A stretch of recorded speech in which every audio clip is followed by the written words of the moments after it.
Sorry. Yeah, totally. How about now?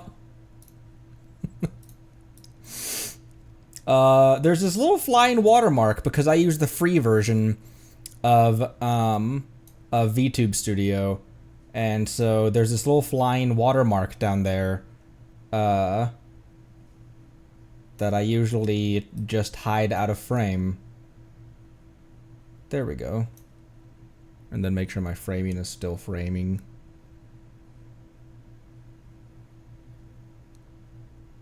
There we go, that's kind of okay. I'm bigger than normal now because now I'm bigger than normal. Little fairy, but that's weird.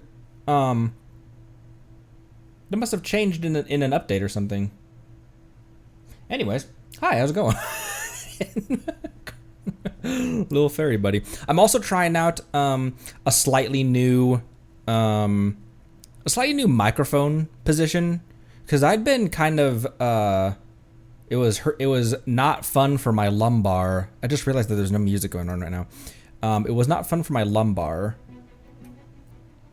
My prior arrangement of microphone, because I just have my old microphone stand, my boom stand from high school, just here, and so it's not ideal for desk work, but we make it work. How's everyone going today? How's everyone doing? Hello, Soth, Jobster, Monday, Spides, Pavimog. Hello, Halcyon, Drawn, Fabricio, Lone Wolf, Neko. Hello, everyone. Nightwalker. I already said Nightwalker. I repeat names a lot when I'm greeting everyone. Nightwalker, Luna. Hello. What is going on? Oh, excuse me. Hello, Tim. And hello, Spirit Kawaii. Hello, the Spirit of Kawaii. Excuse me. We're gonna Remuria today. We're gonna hop back into the Petrichor questline.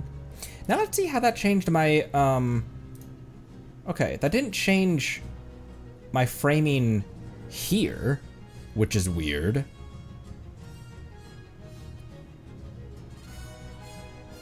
Huh, anyway. I have a Teapot updates.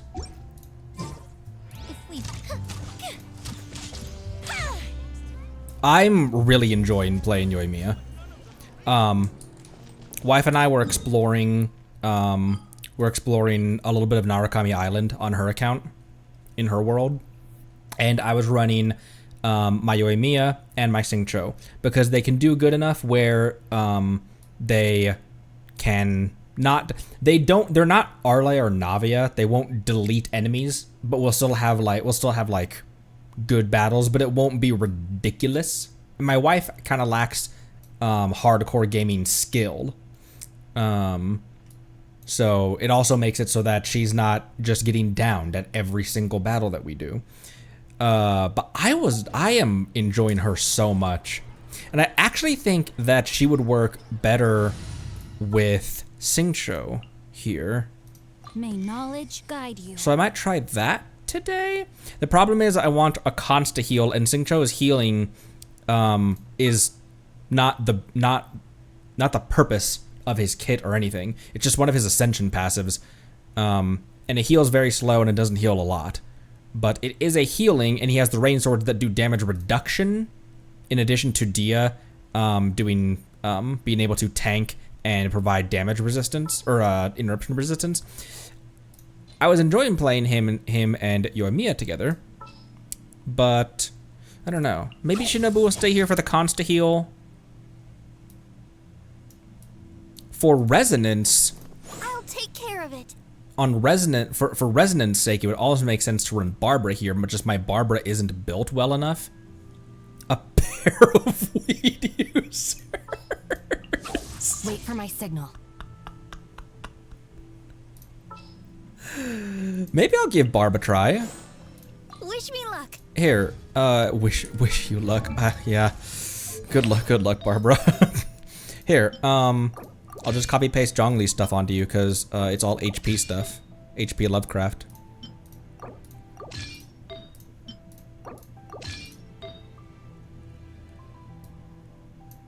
Isn't it weird how it's so hard to believe that I've almost made it through an entire version of this game.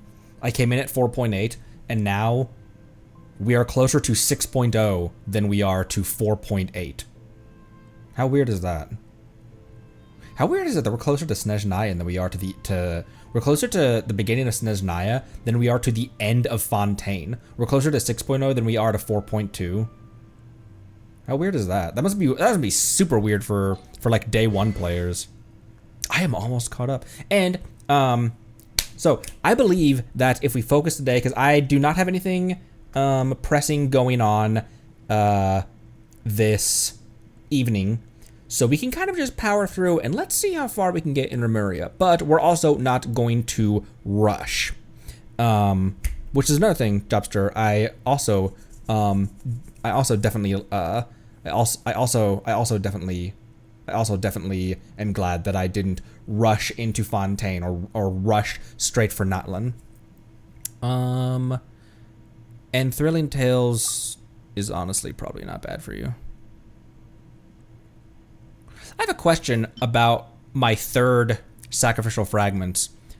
Because I didn't realize I had one on Lanyan and one on Nahida. Who in my party or who that I want that is coming up, should I just have 2 R2 sacrificials?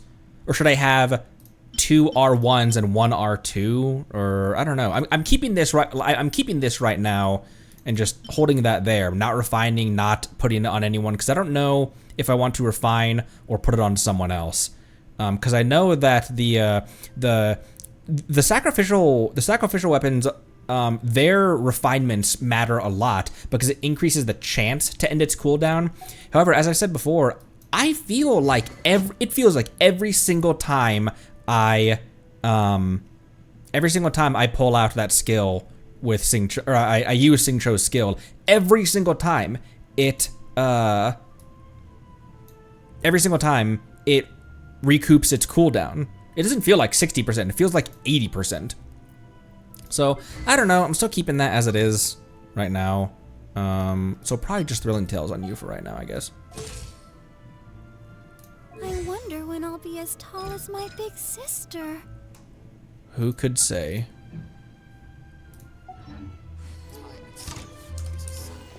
You have to actually hit an enemy for it to work. That's, yeah.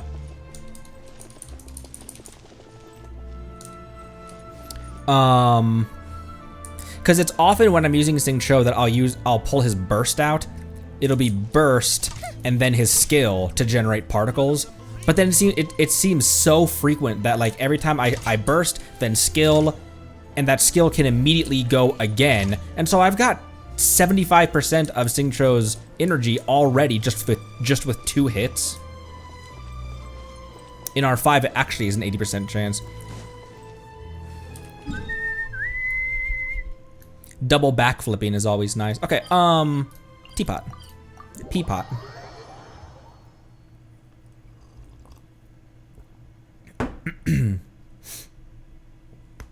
Ow. This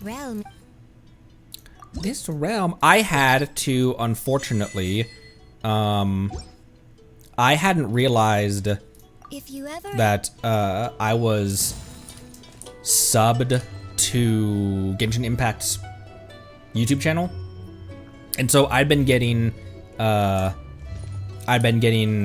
like some of their community posts across my feed, and I came across one the other day that I was just like, I don't know if that's a spoiler or not, but I'm gonna unsub from them so that I don't see anything that's potentially spoiler for Natlan or anything like that.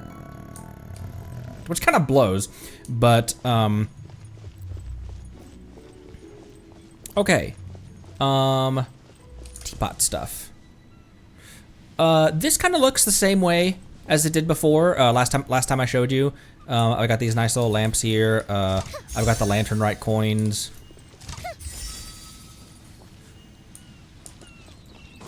The hot springs is also pretty much the same. What did change was the garden. Yeah, and then I'll like resub or something. Chances are it spoils next versions. Yeah, and there's even some stuff of obviously not London, but also some stuff with like current events that they are teasing and things like that. You guys said these events aren't spoilery, but if there is an event that is a little bit spoilery, I don't wanna wander into that. But I did some stuff to the garden.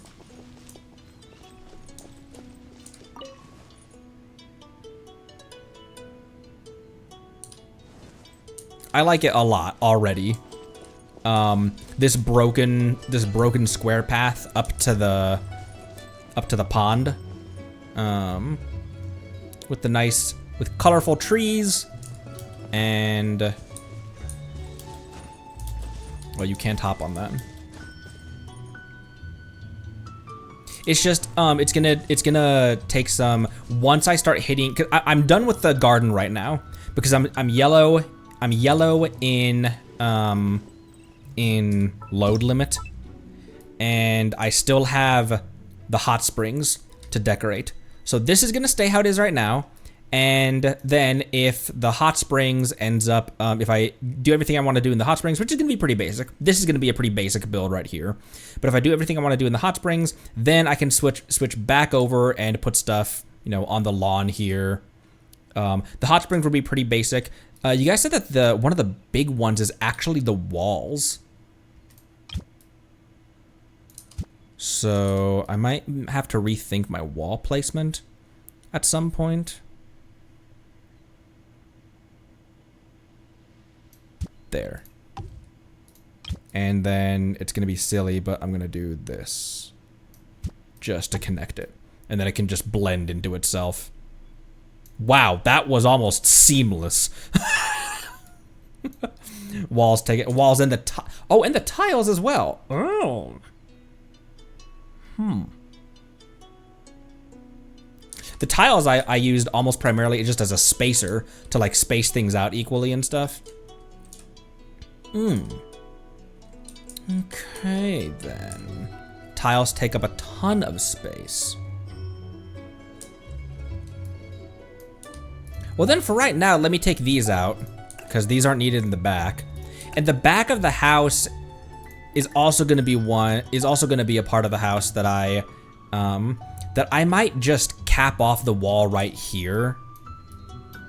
Like, I might just make the wall, like, wall it like that. Or like this. You know? That might be something that I do. Because when this property originally took up the entire plot of land right here, I wanted this big courtyard with the house in the middle, hot springs and garden over here, guest houses over here, a training area over here, but you just don't have even on PC, you just don't have the load limit for that. But I'm very happy with my garden right now. Some of these flowers you can touch as well. I don't think I have any touchable flowers, but some of the flowers you can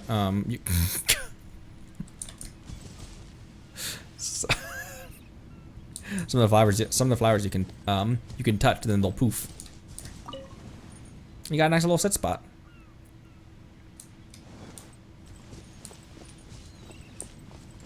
And then inside, I did a handful of stuff as well.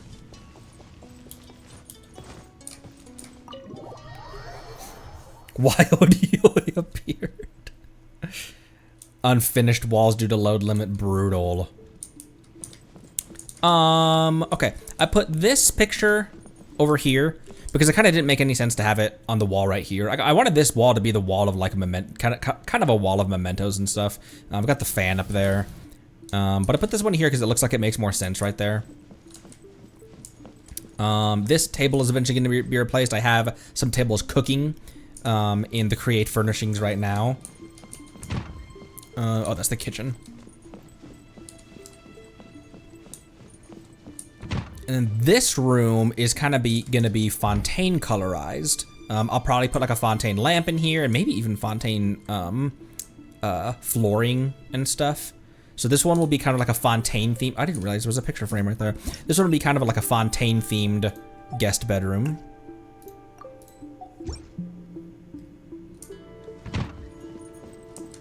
And then over on the bar, I have another Beto picture.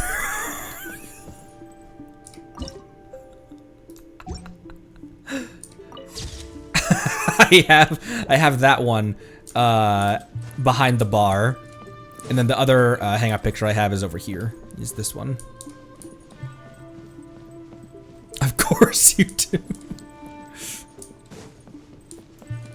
Yoimiya and Navia are downstairs chilling out. I feel like they would get along as well. And then I've got Lanyan, Kale, Lynette, Rosaria, Kaching, and Dia building Friendship EXP over here. And in the bedroom, I kind of altered this just a little bit, where I want not to necessarily spread them out, but I want to put the character mementos, the character gifts, in places that make a little bit more sense. So like the Yoimiya Aranara, facing the bed, like she talked about. And bro, I did not think that Hu Tao's thing in Lantern Rite this year, I didn't think that would hit me as hard as it did. It's one of my favorite sequences in the entire game, period. Was that entire sequence of going down to the river Styx and being pulled back out by Ether. So that's right here, because that's and I just shot it with an arrow. That whole sequence and that whole Lantern Rite meant a lot to me. That I don't know why. It really hit me. It's one of my favorite parts of this whole game. And then got Ayaya's and Chiori's gift right here. And then I put these swords right here. I'm not sure why. Other than that, I think everything's pretty much the same as normal. Boop.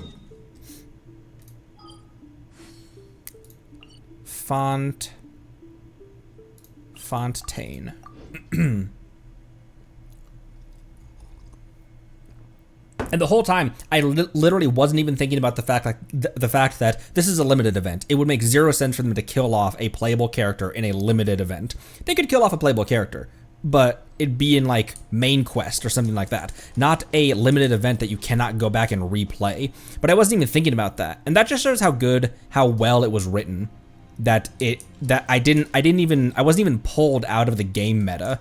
It got me. It hooked me in and reeled me in. Exactly, but none of them believed me. Some people didn't. Like, some people didn't believe me. Yep,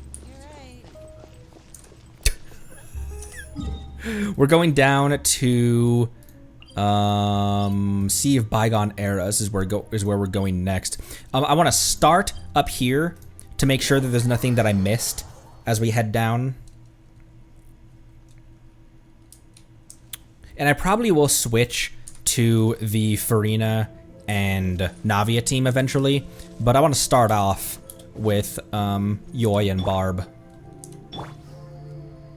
Also, so I did start improving this circlet, which I was like spooked on trying to improve that, because it's a great crit rate 5-star circlet, but it has a 1 shit stat.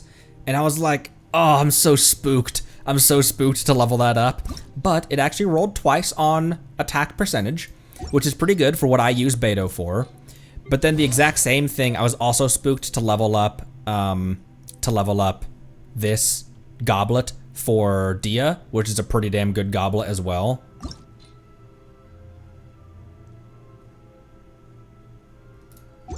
So I lucked out on Beto's circlet, but not on Dia's goblet. Classic. Because that's a pretty good, not even necessarily for her, because Dia doesn't really care about critting or ER, but that's a good goblet. And then it rolled twice on flat defense.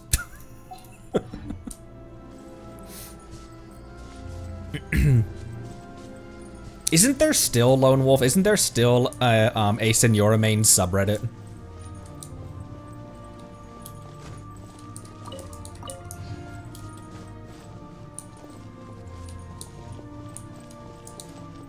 Okay, we need to track the quest as well.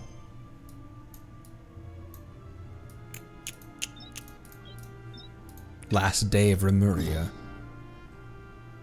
Boop.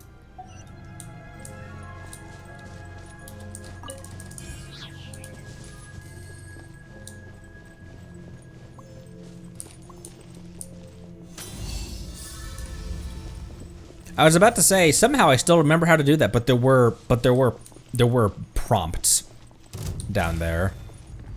Oh, hey, you're here. Gotcha. Oh, you know what Yoimiya's burst is good for?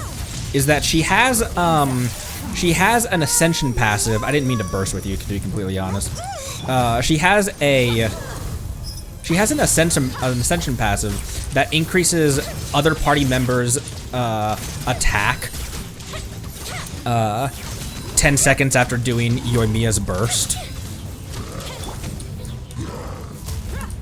Busted. You're not ready yet.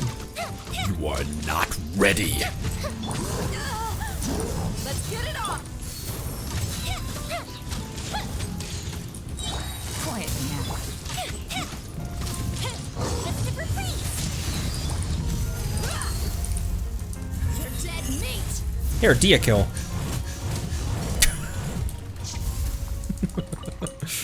I don't need those anymore for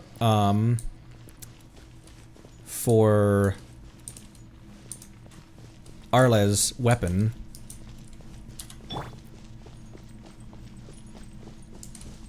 I wasn't paying attention. How much is I guess I can just activate it right now, even out of combat. How much is Barb healing for? 1,800 per tick, and she can only heal once every like 5 seconds as well. That might not be worth the...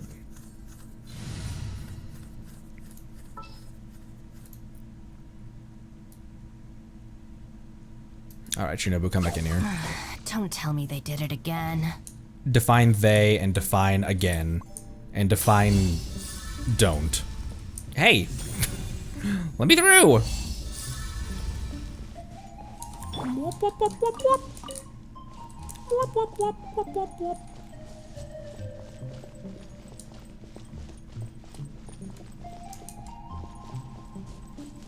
Oh wait! Cat! Cat! Cat! Cat! Cat! Cat! Cat! Cat! Cat! Oz! Cassiodor. Pet. What will I do with you? Such a cat thing to say. Why are you so persistent? Alright, I won't piss you off.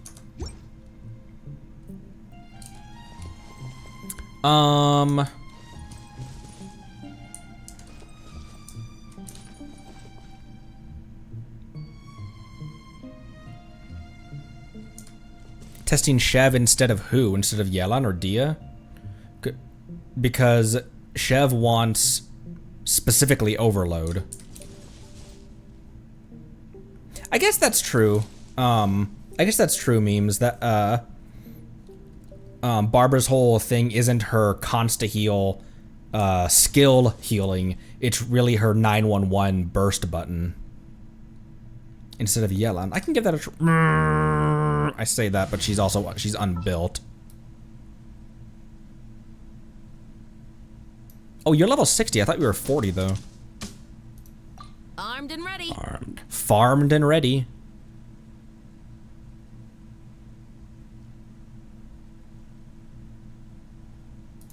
I can give that a shot. What do you need? Oh, you just need HP as well.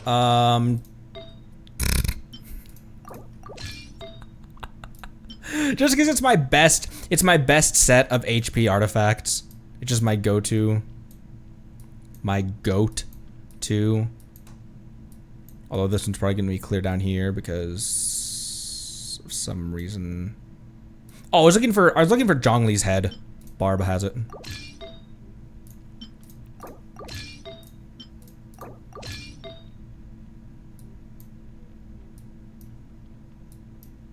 It's taking characters on test drives where loadouts are going to be helpful for me personally. And then right for reward, level 60 right for reward is all right.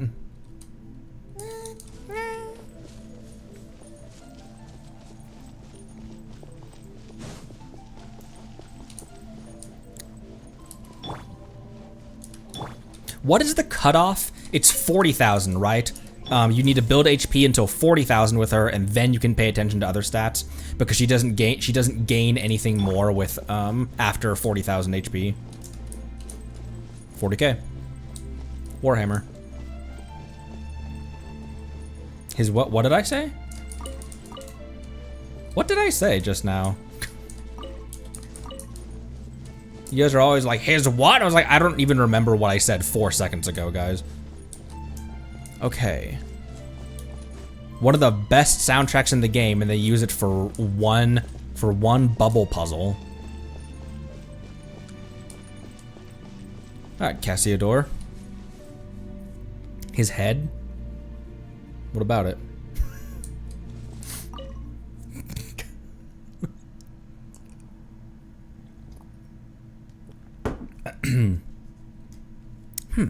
Is there anything else you'd like to ask? About the symphony on the mural. This beautiful thing. Oh, yeah, since Boethius has run off, yes, we can finally play this mural symphony in peace. This piece of music depicts the first legendary voyage of Sebastos to the land called Meropis. Meropis. Guided by the oracle Sibylla. This was the beginning of our ancient civilization, the beginning of all the stories that would follow. It being recorded here means that the fellow believed that the principle of cycles would cause the old civilization to resurface, resulting in the drama playing out over and over. But since it is a drama, then it needs a protagonist. And if you wish to enjoy the music, why don't you try playing the part? Of course, the musical score here will be transferred onto a blank score you retrieved previously. You can then listen to the song at any time. That is a... Is that a gadget I can put in my hotbar? It's not, is it? It's just a quest item. That's Sansa's thing. It was this.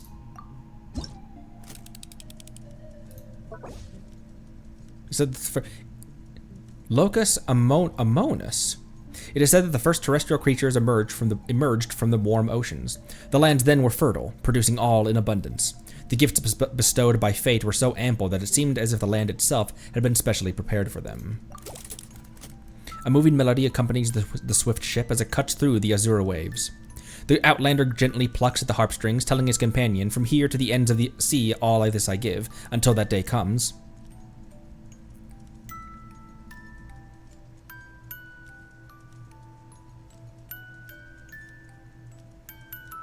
Oh, right, that's it. That's it for this. I do remember that you only had a small bit of it at a time. There's primo gems to be had there. Slight recap. Slight squirrel brain recap. We walk up.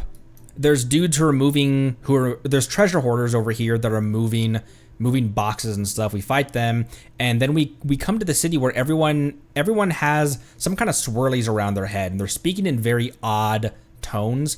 The cat follows us around, and then we're sent over to the pool for some reason. I can't remember why we had to go down below though.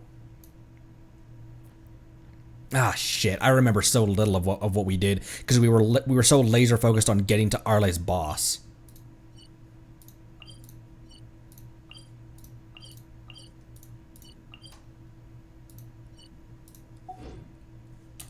Here, because we've got time today, I'm gonna take my time with this. I'm not gonna try to rush through and then 2 hours later, what will be 2 hours into the stream, I'll ask you guys, what do they mean by that? Let's talk to people up here so I can kind of jog my memory of what we learned before. Otherwise, there'll be big reveals and I won't understand them. I'll walk right by big reveals and not they won't mean anything to me.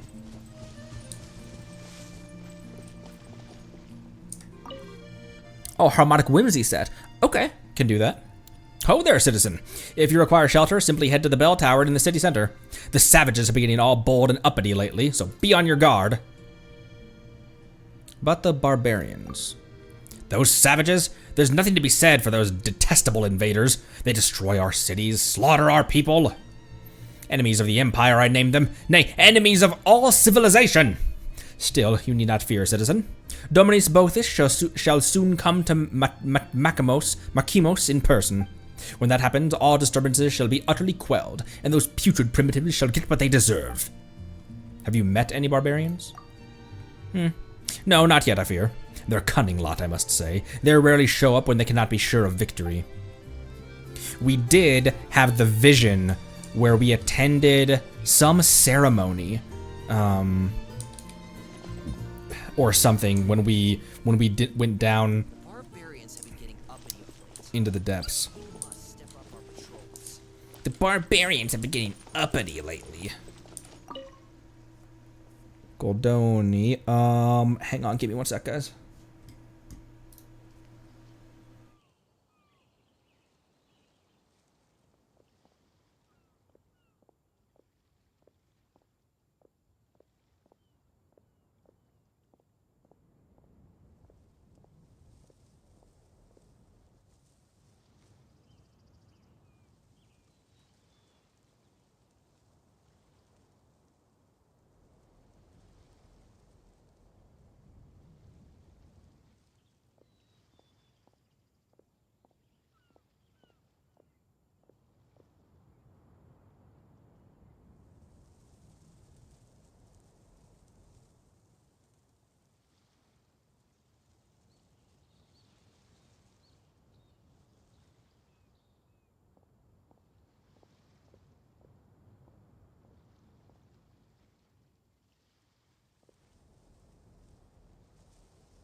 Alright. The Auxilia of barbarian stock is spreading overwrought rumors about those Lock Knights again. I should suggest to Dominus Boethus that we stamp these ridiculous ravings out completely. About the Lock Knights. Fret not about the lies those slaves tell. Their so-called Lock Knights are but facetious, far-fetched fictions.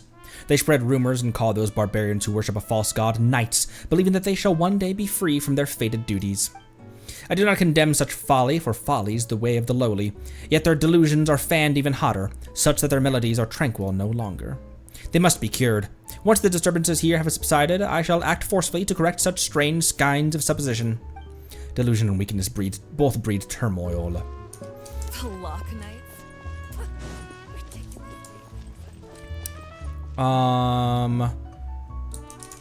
Objective was take away the symphony that swirled the minds of the Petrichor citizens. There was one dude who wasn't swirled.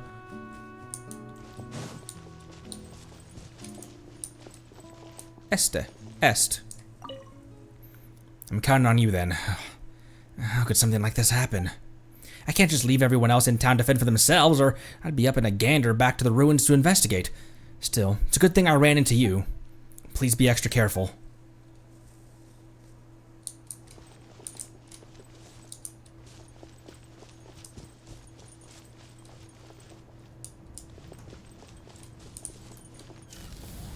No, those birds aren't doing anything to anyone. Okay. Let's hop back down. Est. And Est and Cassiodor knew each other? Right? Or Cassiodor, was it Cassiodor knew someone who came through this portal, is what it was. Someone from the old civilization. Man, it feels like it's been a long time since we did this quest.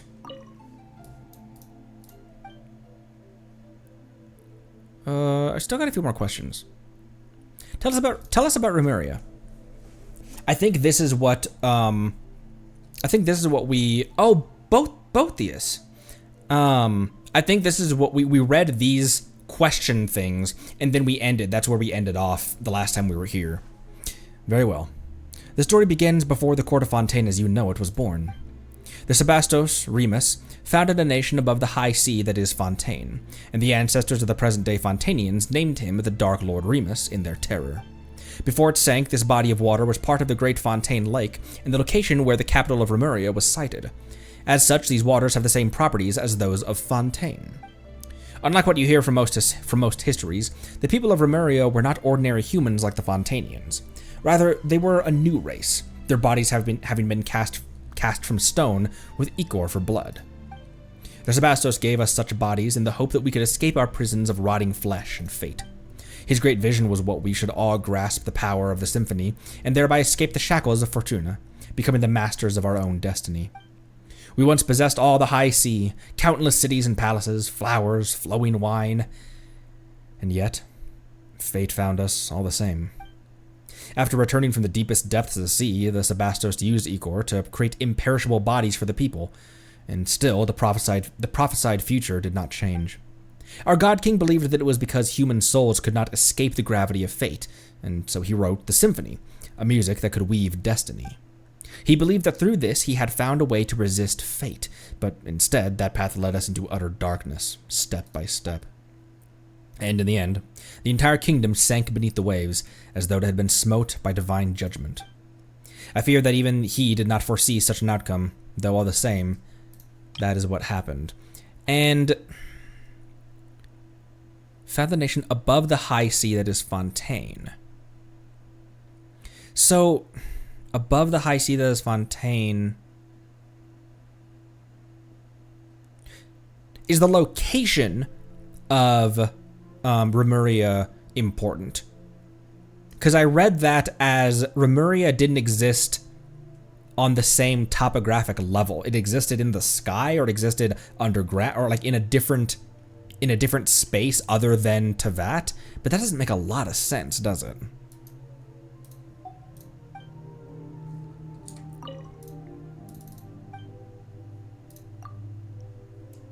Tell us about your impudent friend. Botheus. He was not always evil. He was once a noble harmist of Remuria, and the sole survival of the catastrophe that befell us. Also, this catastrophe wasn't 500 years ago, and it wasn't related to the Cataclysm, which I found interesting and I kind of like. That not everything, that while the Cataclysm is the main big event of Tevat, it wasn't the linchpin of everything.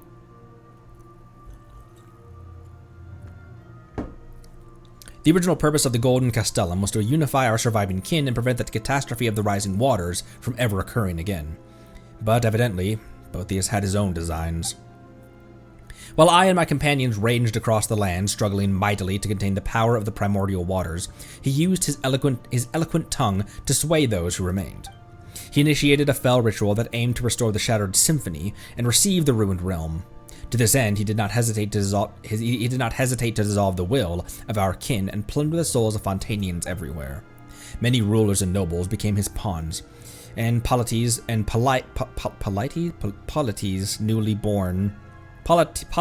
newly born lay on the brink of destruction. To stop him, who had now clearly become a monster, I could only forsake my name and become one who hunts phantoms, resisting him alongside the Fontanians. Bitter was the conflict before we were able to at last seal both him and the sea that had devoured our nation. I swore upon fate that I would serve as the barrier between past and present. Thus did I become the spirit keeper of our ancient land.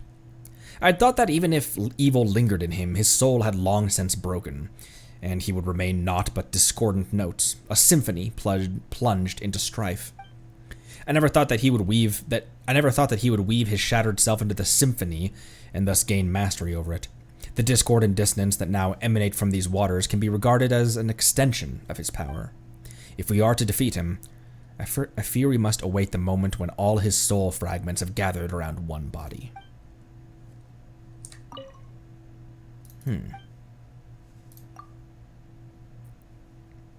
Let's hear about the symphony and Phobos. Where should I even begin? What was the context I was given about Phobos before, other than it's a moon? IRL, not in-game. Where should I even begin? The symphony is human memory and persona woven into a melody through musical notation, creating a song in which human souls can dwell and have their wishes fulfilled. In that way, to master the symphony is to master fate. This is the secret that the great golden bee Sibylla, the prophet who survived the previous cycle, imparted. The Sebastos who created the symphony poured these melodies into the insoluble ichor in hopes that all might control their own fates through playing that music. He overestimated us, I fear, for his deeds terrified us. The people could not bear the burden of fate, and they begged their god and superiors for guidance. At the request of the people, the Sebastos wrote all melodies into the grandest of melodies. This new symphony would bring us all to the greatest of happiness, and its name was Phobos. So Phobos is the name of the symphony. The new symphony. At the request of the people, Sebastos wrote all melodies into the grandest melodies. This new symphony would bring us greatest happiness, and its name was Phobos. Had the Sebastos' plan actually worked, the symphony would have woven a melody of utmost gentleness for all. An eternity that would last 1,000 years and beyond. But something went wrong. Besides the Sebastos himself, only said superiors, the Harmosts, could have changed Phobos' melody. And Boethius was once an excellent Harmost. Oh. Only said superiors, the Harmosts, could have changed Phobos' melody.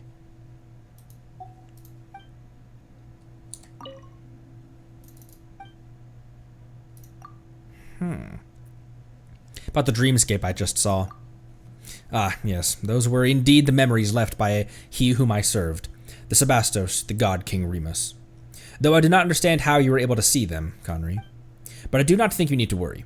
If this chaotic symphony was enough to control you, it would have done so long ago on the surface. But that has not happened, yes? Since you can see these things, Conry, that means that some fragment of the Sebastos' will and memory remains in this underwater symphony.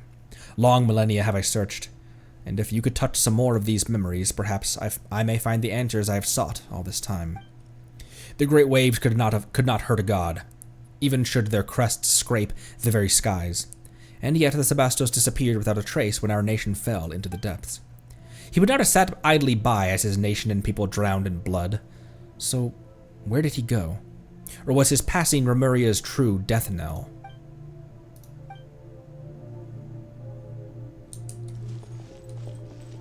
Head to the sea of bygone eras.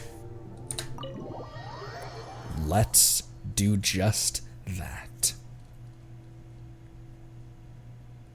Really now, not even a trace of civilization remains. There's no need to wax nostalgic. Let's get through this place first. He's in a bubble! Bubble cat! Bubble cat! I am gonna pull out Farina for this, I believe. I enjoy having Farina. I enjoy just having this team in Underwater because I got 2 high HP characters. And underwater combat benefits having some HP. Ancient engravings. By order of Dominus Boethius, Dominus Boethius, exalted Harmost, and in accord with the most sacred beneficent symphony of our great Sebastos, in Initium Iani are to be shut from today on. No one enters and no one leaves. For the Empire, for our God King, for human civilization. Sorry, I was getting tongue-tied there.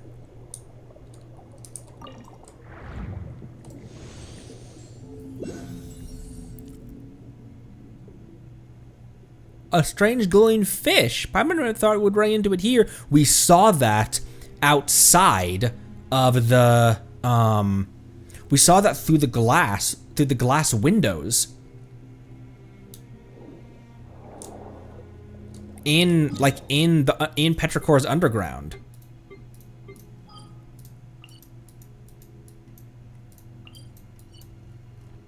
Like there were windows like right here, and we could see that thing flowing, we could see that thing flying by in some of these.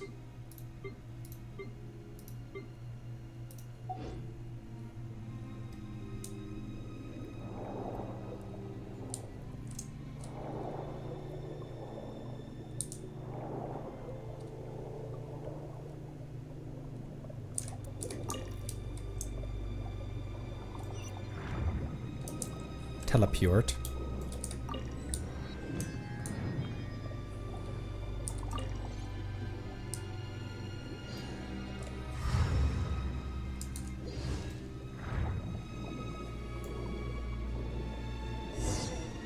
The last day of Remuria. Continue onward.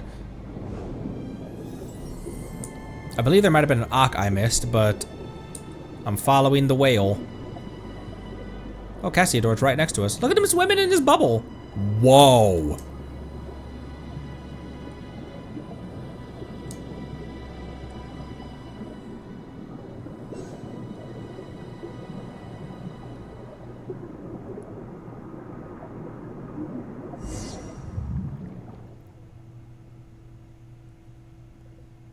Looks just like that glowing fish we saw before. Why is it being chained down? There are still weird things tangled around the top nearby. What the heck is going on? Paimon's getting more and more confused. I've heard this voice before in a dream. I can't remember his name anymore, though. Yes, you must have met him in this Sebastos' dream, did you not? Sia, a fell dragon who once served the Sebastos. He was subdued and sealed here by Botheus. What? Mr. Super Rude subdued an evil dragon? Paimon didn't think you could do something that amazing. Well, Fell Dragon was the name they gave, but it was no more than a Vishap that was a teensy bit stronger than normal. After all, no new Hydro Dragon could be born so long as the Mistress of Many Waters hibernated in the deep seas. Speaking of which... That's right. Novelet's the Hydro Dragon, isn't he? Doesn't that mean that the guy's way older than even him? A new Dragon of Water has already been born? And then again, it has been a long time since even the former Mistress of Many Waters passed. So much time has passed. The Mistress of Many Waters is not Focalors, though. That's gotta be Egeria. Because Focalors was doing her thing. Farina came about only 500 years ago. Like, Focalors spawned Farina 500 years ago.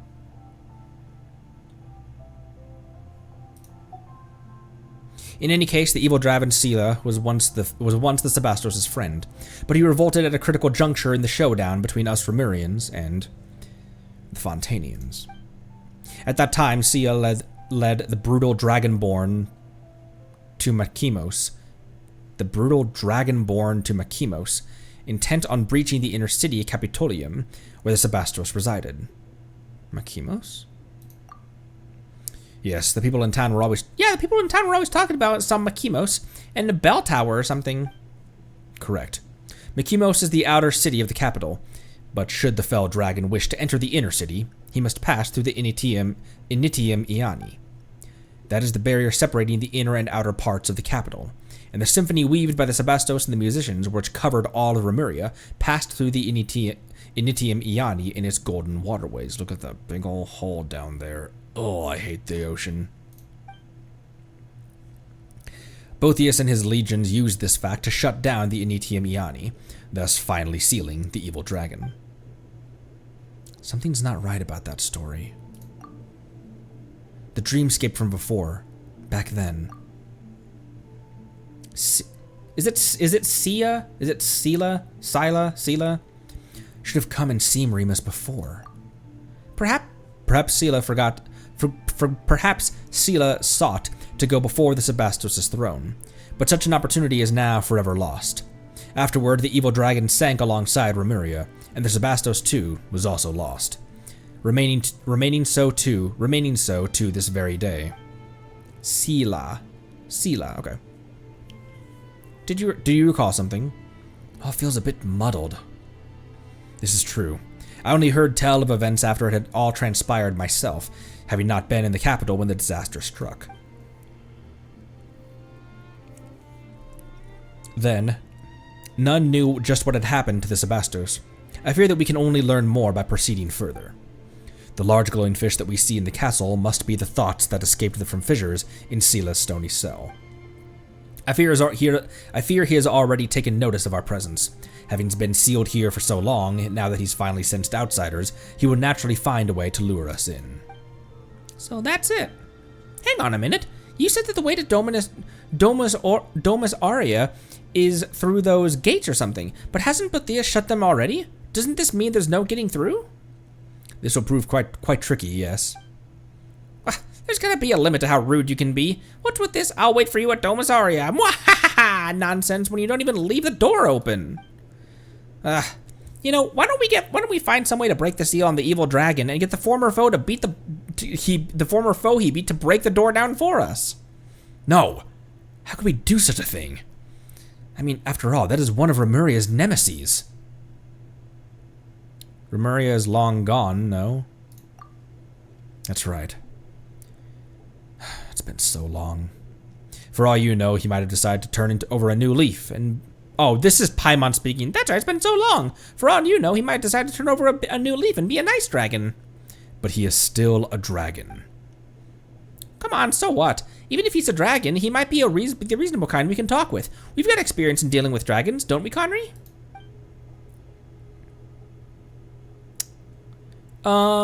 We did encounter Dvalin and Ajdaha. We did also encounter the Dendro Sovereign, though. Right, she even went on about wanting to destroy Sumeru, and then we had to defeat the anomalous life forms within her before we managed to get her healthy again. Those examples weren't very convincing, were they? Oh, come on, Oz. No amount of suspicious looks is gonna suddenly give us better options. I know. You're right. Let's give it a try. The seals that bind that evil dragon seem to be connected to 3 locations. Let us begin removing the chains in those 3 places. Ooh. Initium Iani.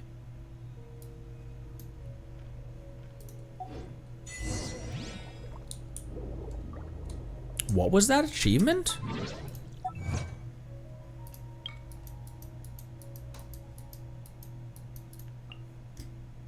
Symphonia Sine Fine? Light up the maps of the following... Huh.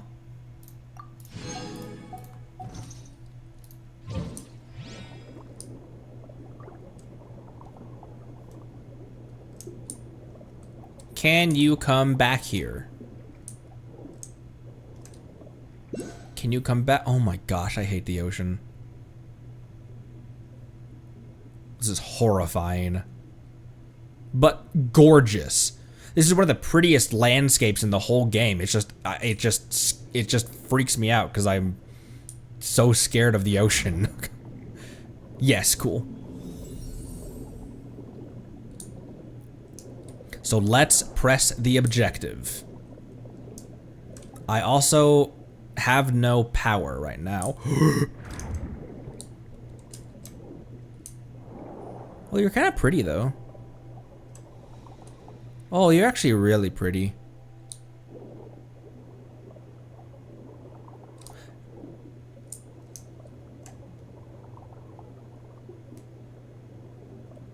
Why are you glittery?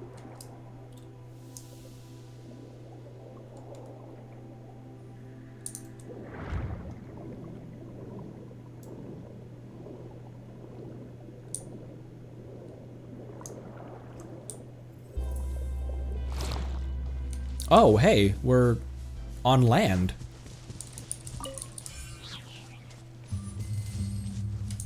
Hello? Lots of golems here. I've got an app for that. They have geo shields. Gotcha. Here comes the catch.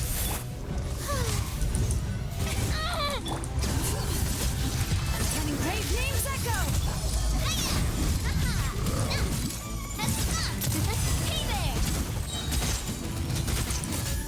Hey there. Nameless golem. Precious. Quietly now. You are about to get time to shower. May I hear the echoes of the valley? May I?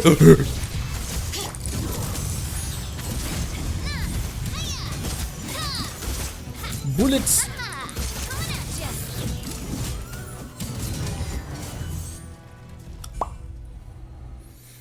Dominus Cassiodor. Dominus Cassiodor. Is that you? It is you. Just as I thought. You finally returned.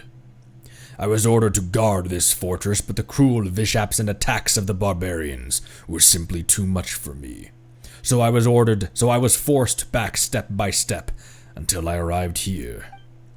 It seems as though many, many years have passed since then. What tidings from beyond? Were we victorious? Oh shit. Is that so? Then we lost. I'm sorry. Do not say such things, Armored Dominus. I had already imagined this day might come when I joined the Sebastos' legions. Did the Sebastos not say that he wanted to lead us to break the shackles of Fortuna? But is doing so that simple? After all, what we struggle against is fate itself, and defying fate is a feat beyond even the greatest of gods. In the end, all our efforts were in vain. Nay, say not so, Dominus. We took up arms against divine destiny, and our deeds changed the laws of heaven. We resisted that prophecy, resisted it most valiantly. Though we failed in the end, someone must have betrayed us, led us astray. Still, the outcome no longer matters. Come what may, our deeds shall be carved into this world's history. Oh, what?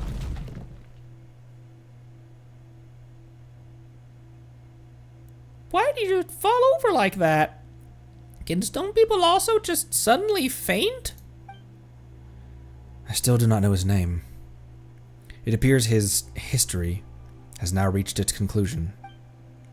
Well, that's sad. Has he just been fighting here all these thousands of years? But now, he's finally at peace. Let us continue onward.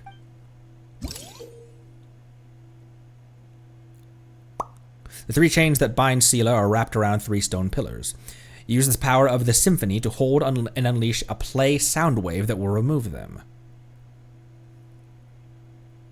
Wrapped in 3 stone pillars. Use the power of the symphony to hold and unleash and play a sound wave that will remove them. Due to the lengthy passage of time, the stone pillars will sometimes become overgrown with vines, making them unable to resonate with the symphony. Remove the vines first, then remove the chains.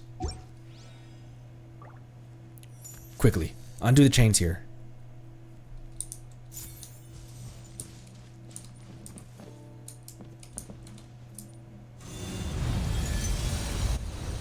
Ooh.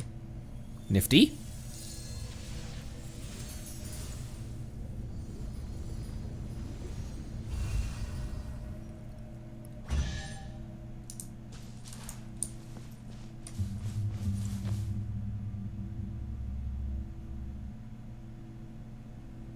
Is that leading up to the surface? It's not, is it?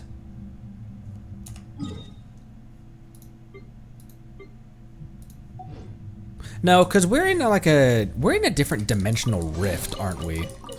Because we went through the painting essentially to even get here.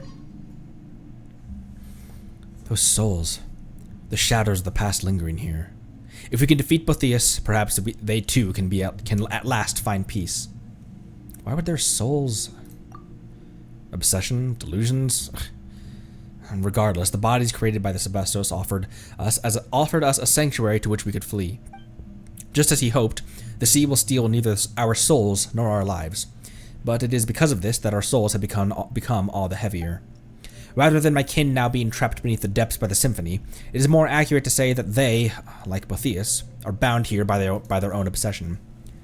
A pitiable fate.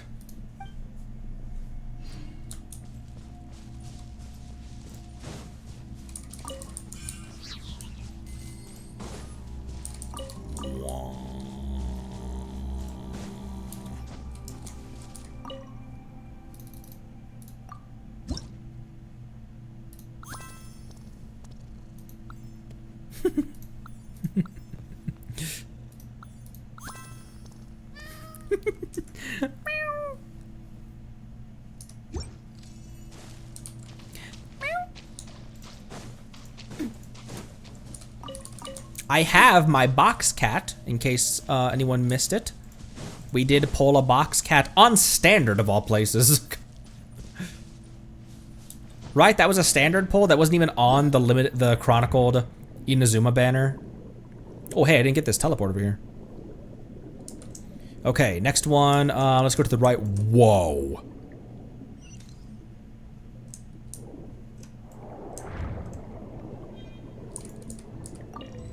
Game tutorial. Swaying eels in the coral reefs? This sort of eel hides in the deep sea coral formations and is especially sensitive to musical melodies. When agitated by such, they will poke their heads out. When all their heads are sticking out, press to unleash a pause sound wave and cause them to be unable to duck back into the coral, leaving them bopping to the melody constantly. That's so rude, Ether.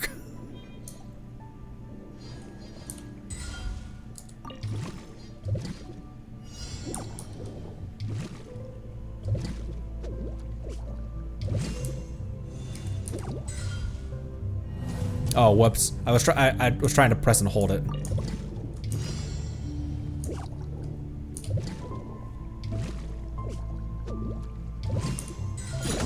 They're kind of cute.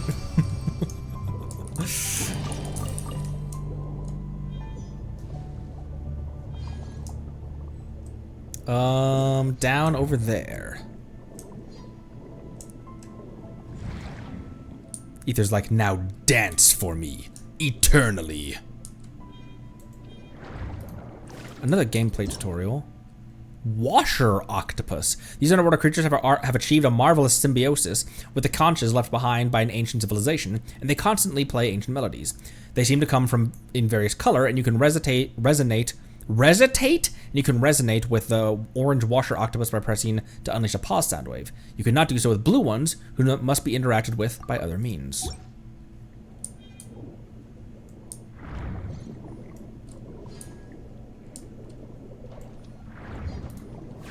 Let's press the objective.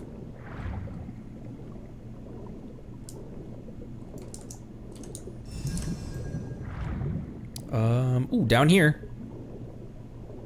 Looks like it's entangled.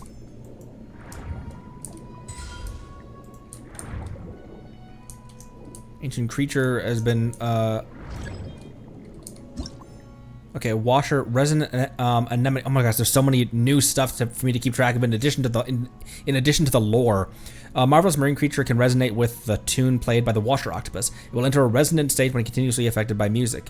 Use the power of the symphony to change the movement state so that it can affect a nearby resonant anemone.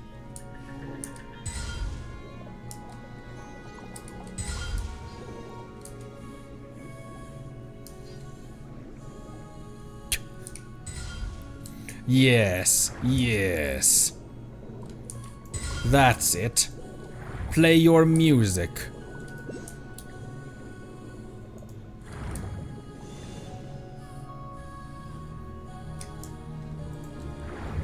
This one must be tangled in it is tangled in weeds.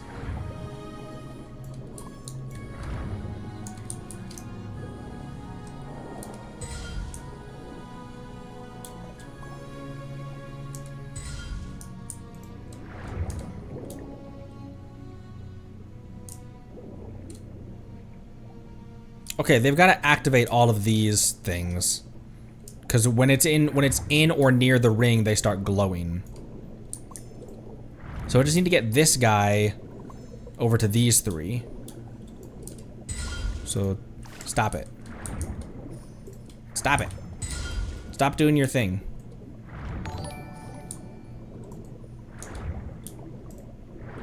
Oh.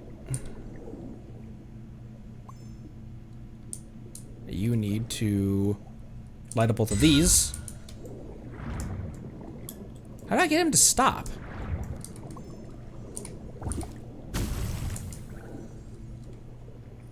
Man, he's committed.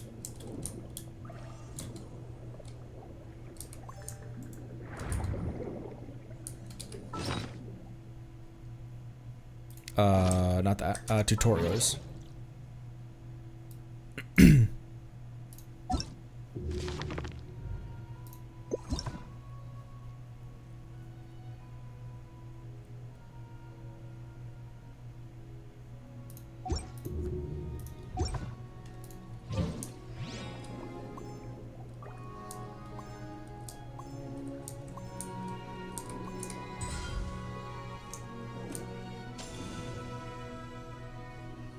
Oh.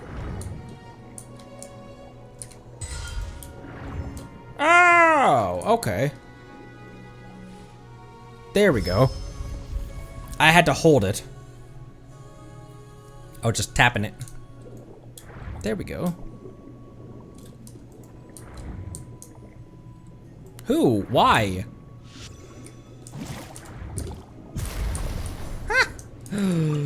I killed cute stuff. As per usual in Fontaine. Oh my gosh, we're heading towards Notland next, where I'm gonna have to kill a lot of cute stuff. Whoa. Oh, you god, shut tight the brass gates of the heavenly city. The sword of Remus has cut the threads of fate, and once land and sea. Oh, fuck.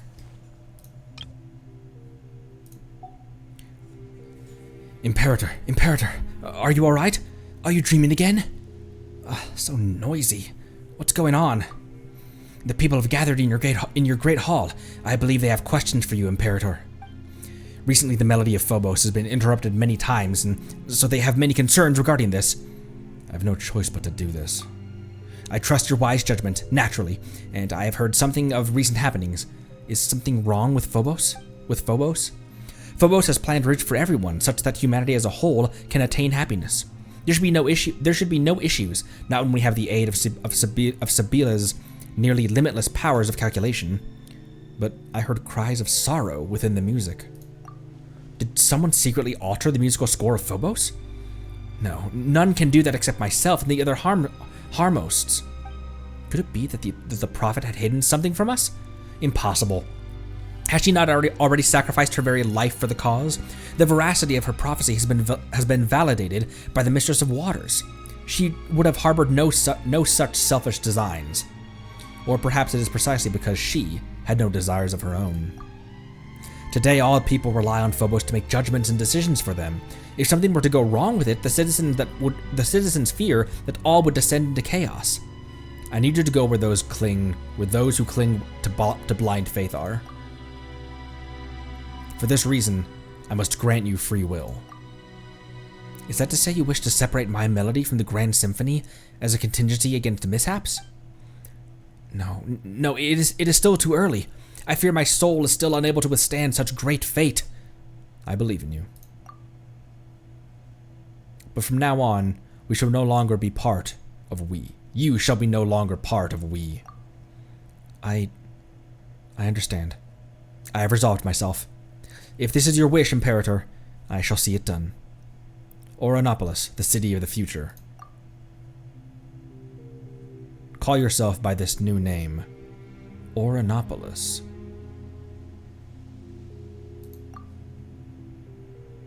After he has departed, you pass through golden corridors and the sounds of people in debate grow closer. The area grows quiet, but only by a little, when you reach the center podium of the main hall. Oh, great Sebastos, please give your instructions.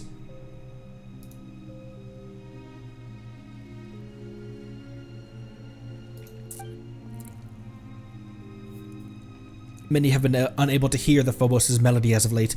The people are frightened, Imperator, frightened and confused. Our grand plan was proceeding as normal. The barbarians skulking in the shadows were being eliminated one by one, and the polluted waters were cleansed by Ichor. Yet, my Imperator, you plan to call a halt to our noble war without cause or reason. Why have you done this? I exercised my own judgment in the matter. Great Sebastos, I do not mean to challenge your authority, but I believe that you have shown them sufficient mercy already. We have brought glorious harmony to the land. The gates of Remuria are open to all who wish to join in our golden order. But what have they done? They have destroyed our towers and slaughtered our musicians. Their blighted souls are unworthy of any salvation. We cleanse their barbarous lands with blood, and order and civilization shall sprout after the destruction. For such ignorant savages, this is the highest mercy that can be granted them. That is not what I want. But there should not even be a sliver of shadow under the sun. Is that not also your great ideal? If I may, Imperator, I believe that this is the wish of all citizens of Remuria. Sebastos, please, give the order. Defiled all who are dwell in Capitolium. If blood will not wash the land clean, how shall guiltless... What was the rest of that? I was trying to read fast, but also, you saw it again, didn't you? The Sebastoses.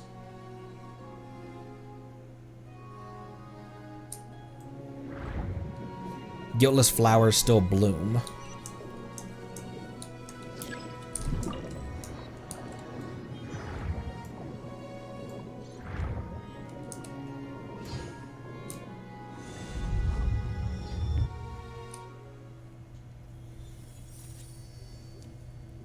Two of 3 down.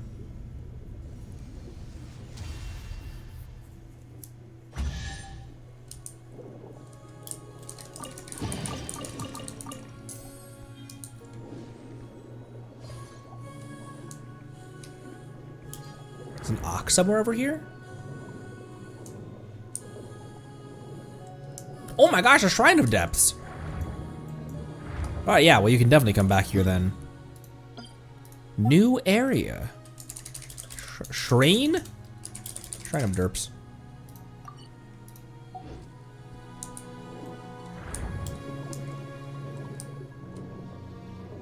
Does it clear the balls up there? Here, we can come get that later. Gugh. Anyone else as freaked out about that? I don't know if it's fear. It's like a... I don't know if it's pure fear. It's like a fearful awe. Like I'm in awe of the ocean. It's beautiful and terrifying. But terrifying is a big, like, it's beautiful and terrifying is a primary word I would use to describe it.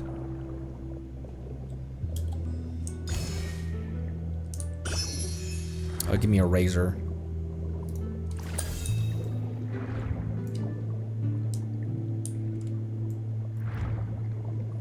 What the heck is this thing? It's an anglerfish.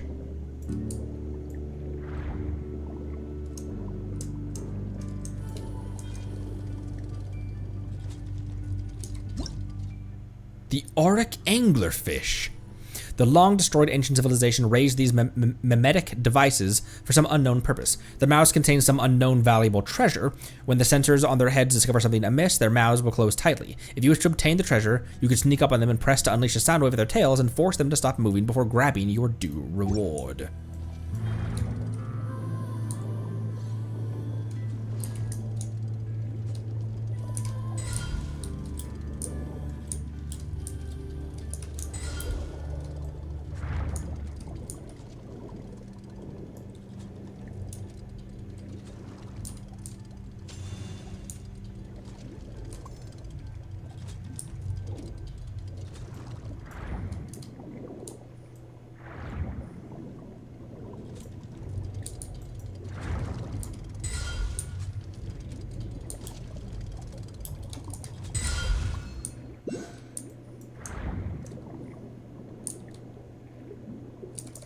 Oh,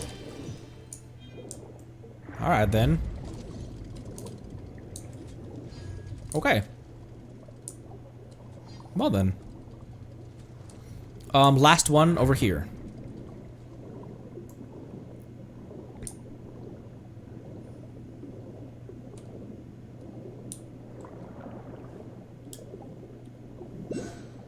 Boom, there's so much to discover down here. And another one of you.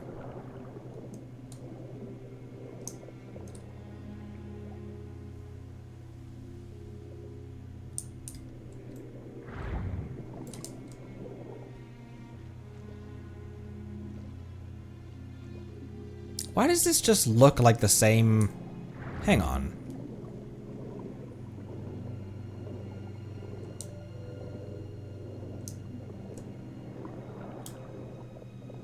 It is. These are the same model. It's not. It is and it isn't. This one's a lot bigger.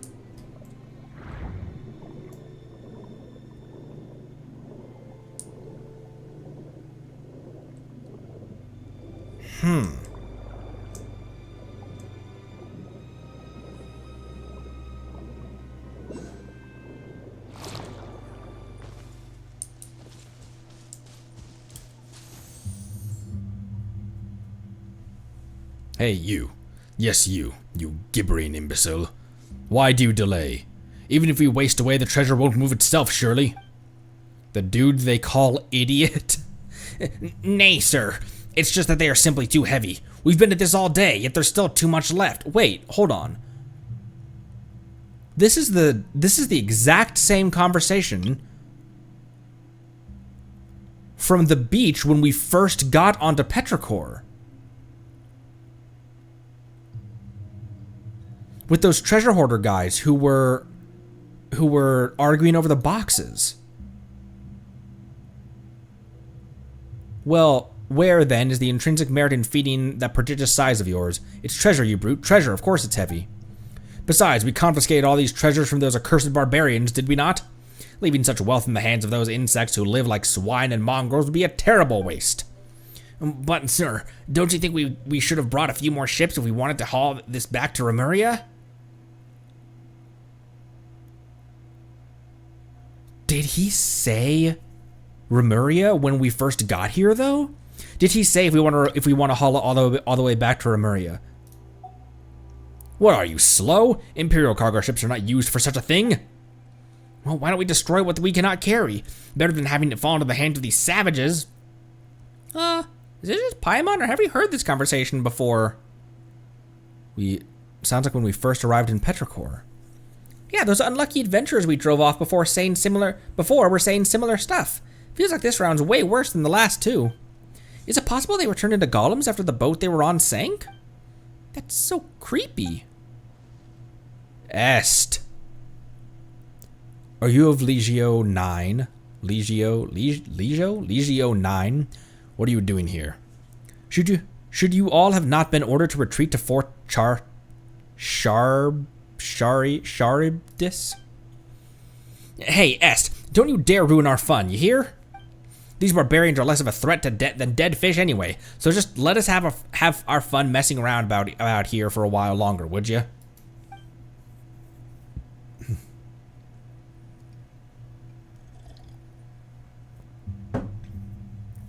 These treasures. I don't know what orders your Harmost gave you. But did the Sebastos not order us to subdue these ignorant tribes and free them of fate's shackles? Those orders do not include such clearly criminal deeds. Surely you jest. The orders of our commander, mighty Dominus Boethius, were indeed to punish these savages harshly. And besides, we have received no punishment. That means that both Phobos and the Sebastos, our imperator, approve of our actions. So what's all this talk about crimes? Are you trying to start trouble? But there's another Est here now? Well, aren't things getting weirder by the moment? It appears that it is the time to answer that question of yours. The Est you met in town must be a descendant of Remurians. His ancestor must have followed me to join the new nation all those years ago, becoming an ordinary Fontanian. As such, the symphony that has stolen these Fontanian souls would not affect him. But in turn, the melody that records his ancestors' memories had nowhere to go, and so attached itself to that statue. So you mean that the Est here in town, Est's ancestor, the real Est the quick-witted? So you mean the Est here is town Est's ancestor, the real Est the quick-witted? What about the others? Just wandering souls, lost in their memories. Let's go have a look. Walk up together. Hello there, Est. Yes, hello. And who are you exactly? You do not appear to be Remurians. Are you savages then? Oh, I can be pretty savage. Just a passing traveler. Well, this is a battlefield, and you put yourselves in great peril. You should leave this place, regardless of who you are. Est, it is I. It has been a while. Skies above! It's you, Dominus Cassiodor! You so rarely appear in this form that I almost failed to recognize you. As for these two, are they your attendants? You can just take that to be so. Sure. Yeah. Sure. Where is his attendants? Still, Dominus Cassiodor, what brings you here? Did the Sebastos not send you to damnation? I cannot remember. Am I in some dream? That does seem to be the case. Ooh, excuse me.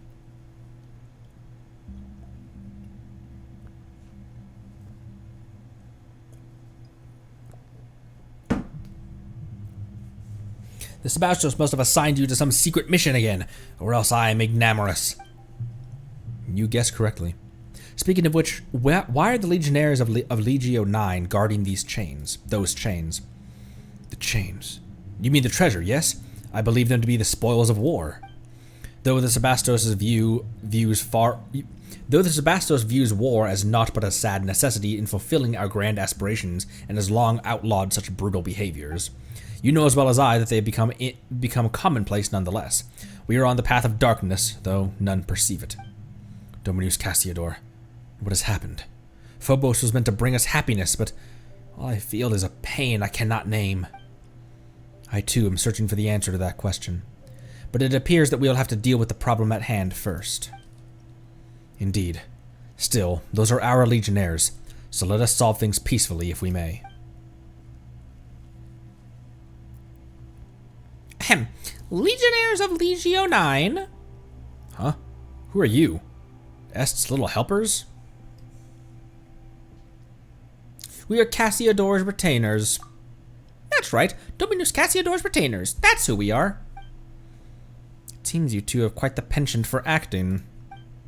Dominus Cassiodor, you say? I heard that the Sebastos had sent him to Aramorica. Has he returned soon? Well, the one next to us is, in fact... Whatever the case, we have come to survey the front-line legions. Right, I figured as much. I mean, we haven't gone to Fort Charybdis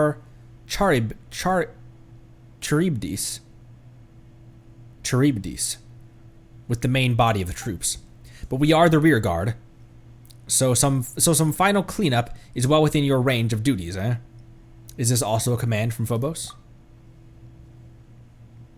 Well, it should have guided our every move. But since coming here, there have been many times when we could not hear its melody. As such, we've fallen back on Dominus Boethius's directives. The Sebastos does not permit the harm of innocent people. Innocent, you say? Yes, he did task us with helping those vulnerable humans before the war began. But our actions have the tacit approval of Phobos. Could his decree ever be in conflict with the sacred word of the Sebastos? Yet you are not receiving the melody. Well, that is true enough. But in what can we place our trust if not Phobos? Surely it would not stand by idly if we were to diverge from the correct path. Phobos is a perfect creation. I counsel you as a Remurian to not doubt its directives. Phobos' silence signifies rejection. Dating sim with a statue! Maxed out my hearts with... Yes, that is possible. How did I not consider that? Could our rash actions have caused Phobos to cease guiding us? If so, then it bodes very ill. Very well. You speak true. We must reconsider our actions. In truth, I do not know how things came to this. There's been a strange feeling in my heart ever since this war broke out. We were meant to pursue freedom and happiness, but Phobos led us here instead, step by step. Has something gone wrong? What could it be? If you meet with the Sebastos upon your return, please appraise him of our circumstances and our doubts. Apprise him. You'll be doing us a great favor.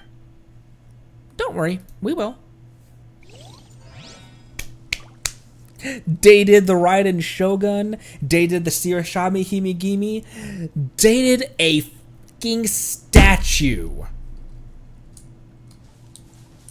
I don't think I've said I dated the Raiden Shogun this week, so that was for your bingo cards.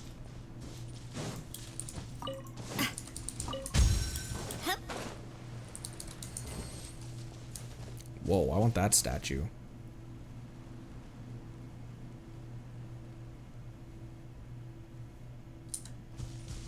How do I get up here? Oh! Oh, wrong skill. Bring it. I meant to climb. Whoa, space rock.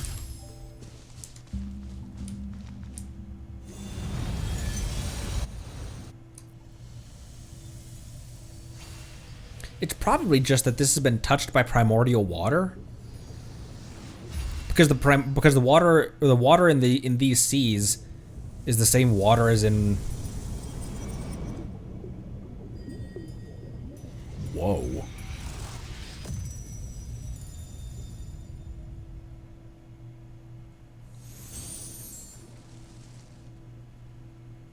It seems that you've resolved our previous problem. I suppose that means you'll be rushing ahead toward your next goal then? Yes. I'll be counting on you to take care of this place, Est.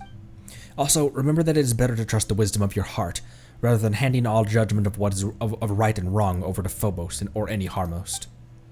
The Sebastos created Phobos to free us from our servitude to destiny, but the people's blind faith has led us into enslavement more frightful still. In the future, you may encounter a similar choice once more.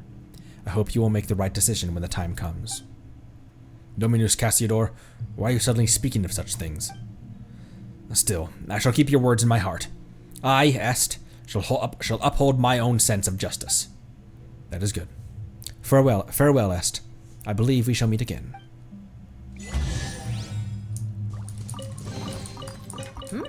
These should be worth something. Go on, take it. Primordial rock.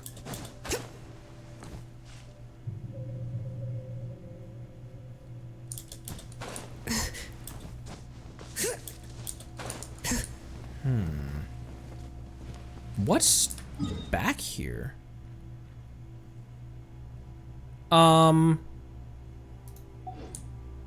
That leads further down. There's a chest like 4 feet away.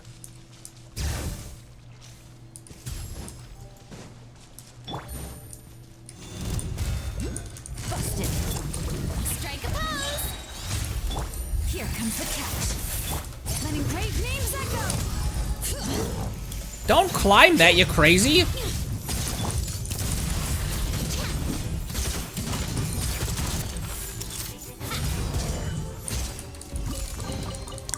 Boop. Loving this treasure hunt. Me too, Navia.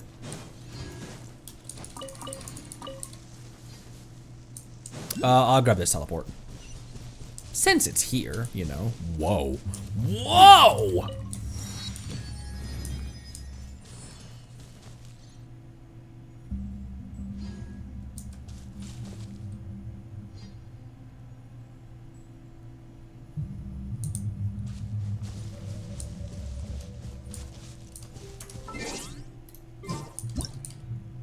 I haven't taken a thumbnail outside yet.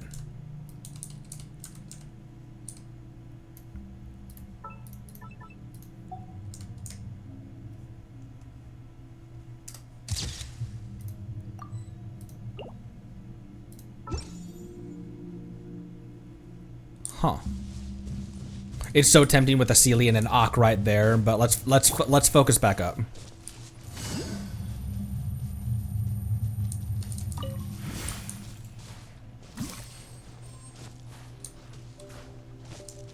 Yelan, seriously.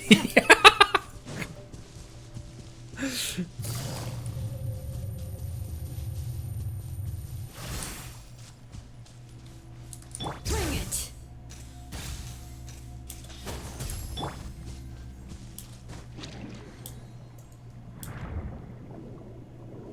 All right. The dude is still...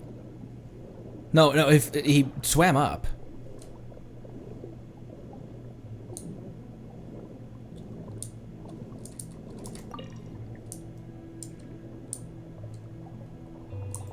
Teleport right here.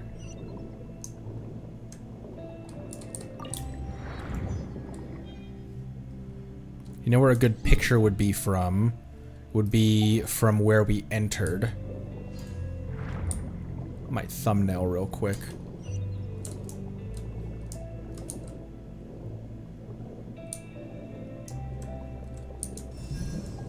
Ooh, listen to the music. I love that the menu sounds are I love that the menu sounds are muffled, like you're underwater.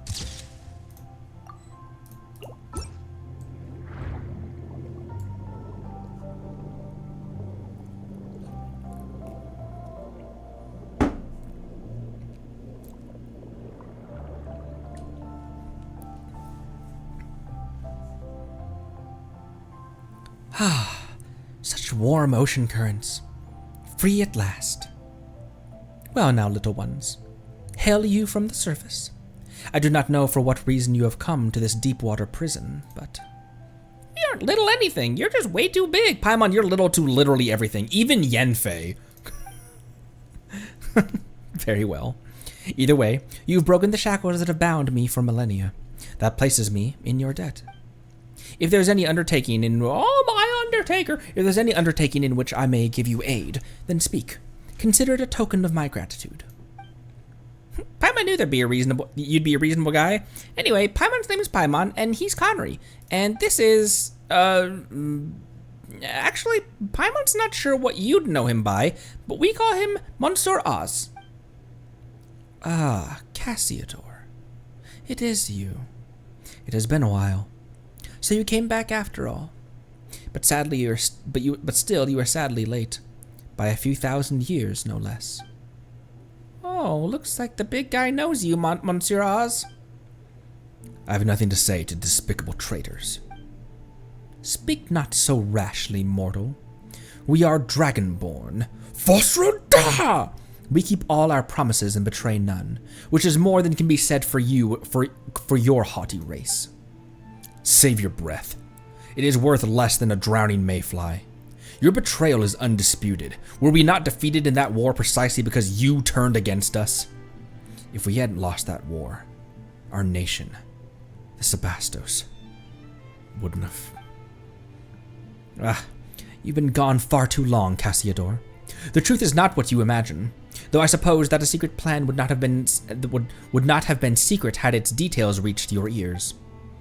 Secret plan? My leading an army of Vishaps to assault the capital was, in fact, part of Remus's final secret plan. And he did all this to save his nation and his people, a man of great moral character. Preposterous. Yeah, that's kind of weird. Why would a ruler ask someone else to invade their own country? And what little one would one such as you or I know of Remus's thoughts? Whatever the case, look upon this, Cassiodor. Even you should be able to divine its meaning. The guiding golden bees. And they should only heed the call of the symphony. Why would the Sebastos bestow his power upon such a savage dragon? Because they had an arrangement? Oh? You know much, little one. From where did you learn that? Memories scattered in the sea. You speak correctly. Yes, indeed. We did have an arrangement, but I failed him. I squandered his noble sacrifice. I could not make it to Domus Aurea in time, And so the waves devoured the whole city, and my kindred could not escape either. How could such a thing be? If it is betrayal you speak of, then Boethius was the true traitor.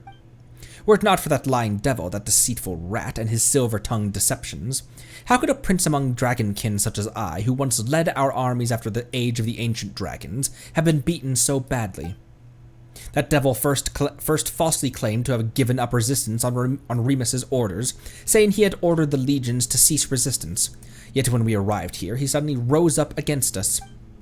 Now that I have had much time to think on it, I fear he must have learned of Remus's plan somehow, and thus was able to set up such an inescapable trap to lure me in, step by step. And thus did my flesh and blood turn to stone, and thus did it remain for millennia to this day, when you rescued me. Boethius knew perfectly well what a massive calamity his actions would bring about, yet he still... Could he have been trying to seize control over Phobos? Was that why he committed such sins? Seems we don't have the full story just yet. So the guy who keeps calling others traitors is actually a traitor through and through? But why though? Ugh, are we gonna have to ask him? Paimon doubts we get a straight answer. So that loathsome, recalcitrant demon worm has yet to dissipate, has he? Yeah, and he's stolen the souls of a bunch of Fontanians too. Rescuing them is actually the main reason we're here. He said that he'd wait for us within Domus Aurea. Well, he just said that he'd wait for Monsieur Oz, so we're coming along uninvited. Not even leaving a door though. How rude of him. The Initium Iani. Though feeble tricks and smokescreens have been set to dismay us, but at the end of the day, it's nothing more than a glorified stone door. I may have lost my physical body, but it is no great labor to take the little ones over to settle the matter. Watch closely, little ones.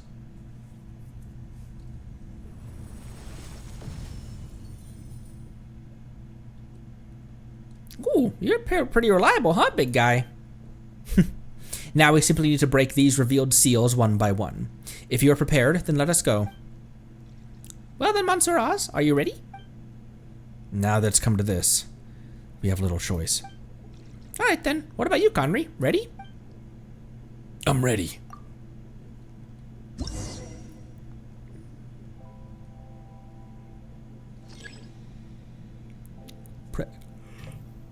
Oh my gosh.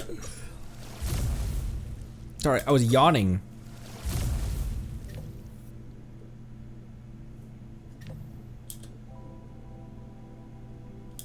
There we go, what the hell? It's because I missed the first one.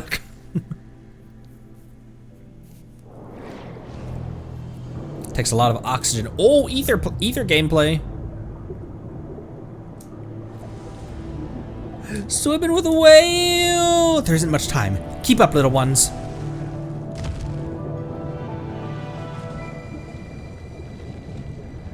That was close. How dangerous.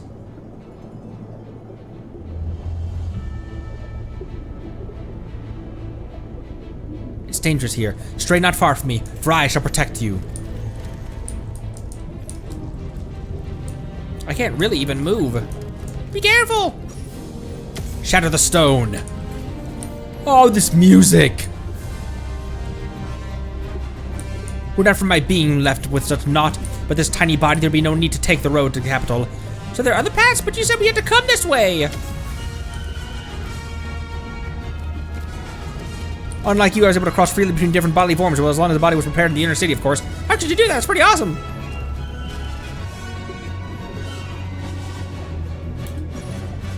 Break it!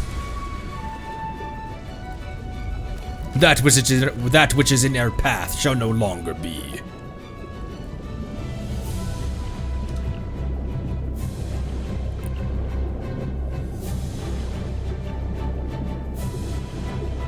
Paimon can finally see the exit!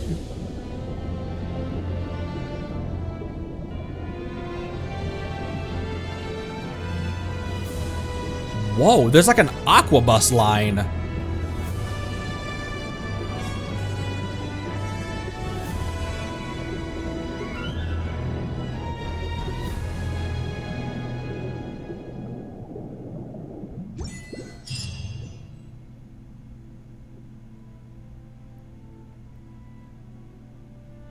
think we might have found Atlantis.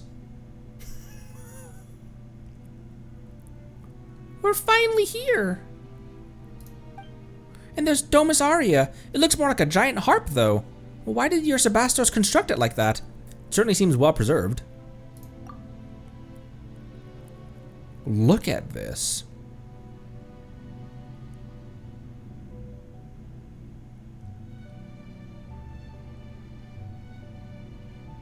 This reminds me vaguely of the design of, not the Palais, maybe the Palais, maybe the Opera.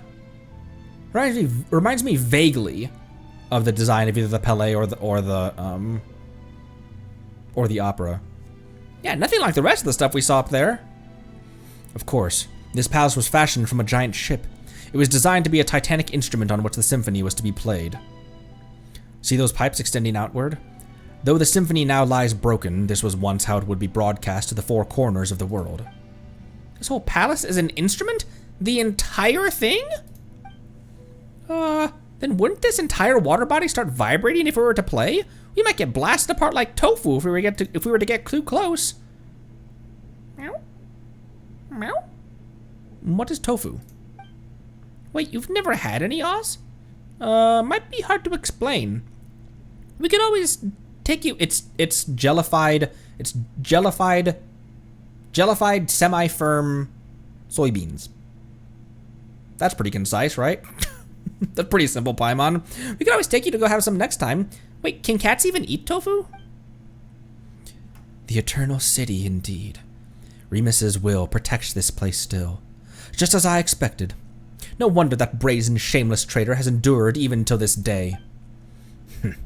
I imagine the Botheus owes his survival of time erosion to having laid low in the palace for all these millennia. And over those long years, he gradually mastered the power of Phobos. Well, now that we're here, we should meet up with that rude guy. He might just be shocked to see us for all we know. In that case, let us part ways for now. Huh? You're not coming along? You've been a great help already. I was pleased to be of aid, but to tell you the truth, I have no desire to see that one ever again. I wish to never again hear a word from that devil's mouth. His words are a sham, and shameful are his lies. See that you do not fall for them. Besides, I could not help you even if I came with you, for I am but a temporary occupant of this ichor-made body. Were battle to be joined, I would have no recourse. Not that I would mind terribly, but no gain would solve the loss of his seizing the symphony that Remus bequeathed unto me. Let us part here for now. Though I cannot aid you in battle, I can use the currents to send you hence. Come to me should you need such aid. Regardless, let us meet once you have vanquished that traitor. When that time comes, perhaps I too shall have the chance to make amends with my past regrets. Sila was prince over the Dragonborn in the distant past, and though he lost his bodily form, he can still command the currents. When you get within a certain distance of him, you can summon high-speed currents to move to his side. Interact with him and ask him to summon intense currents to send you to a target location. If you aim at specific targets when choosing where to go, he might have other things to say as well. Sila will roam the ocean depths when you are exploring the Sea of Bygone eras. He will move according to the body of water that you are in.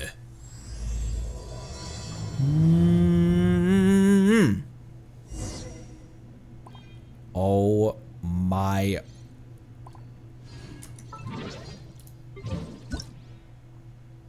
How do I even choose a thumbnail for this video? Holy!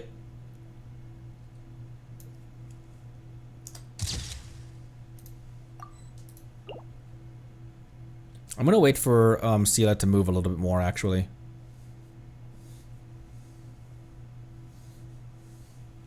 If you see him, you can basically teleport right to him.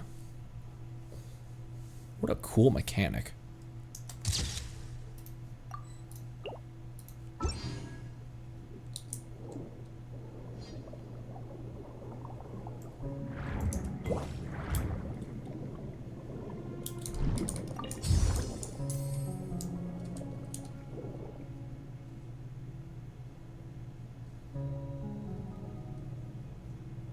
Man, we are a long way from fighting Healy Churls outside of Mondstadt. Wait, this Petrichor quest was the cap off to Fontaine, wasn't it?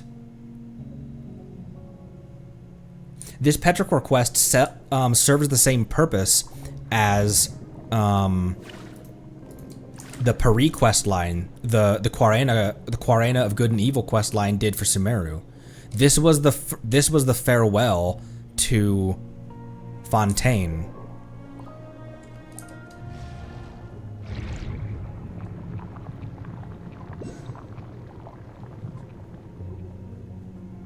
Oh my gosh, you're huge! What up? Take care to not fall afoul of his deception, Conry. Sure you don't want to go with us? I fear that I shall be of little help. Come back once you have defeated that traitor. When that time comes, perhaps I too shall be able to amend for my past regrets. Summon the current.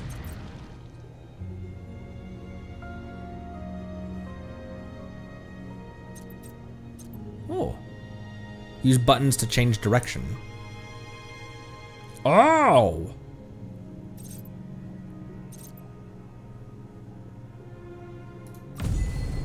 Bishop Corsila. Ha! Ow! My head.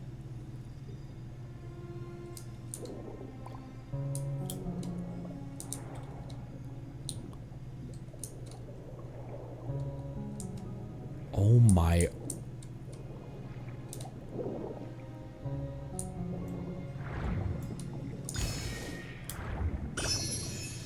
I know it probably doesn't look exactly like this, but it's amazing that they can get a game to look this good on something that can run in full on mobile. I know that probably looks just a little bit different on mobile.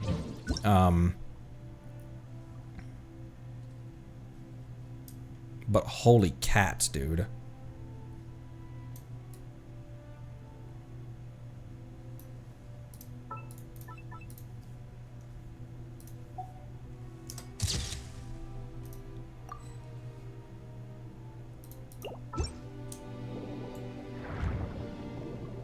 This is a ship's wheel? It was... That would make sense.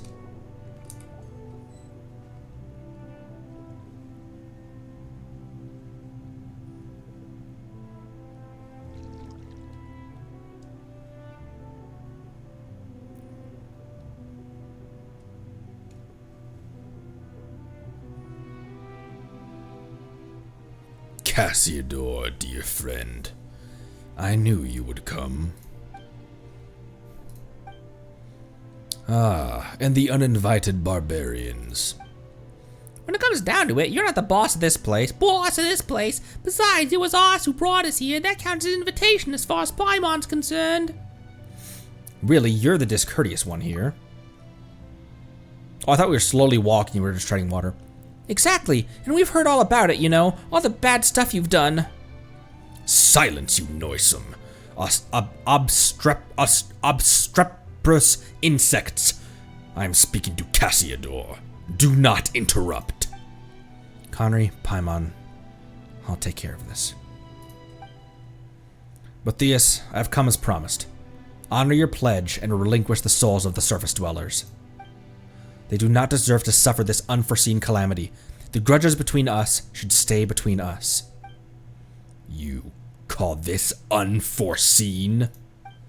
Have you not looked upon our kindred? They lie trapped in these lightless waters like walking corpses. Are they not supposed to walk upon sunlit shores?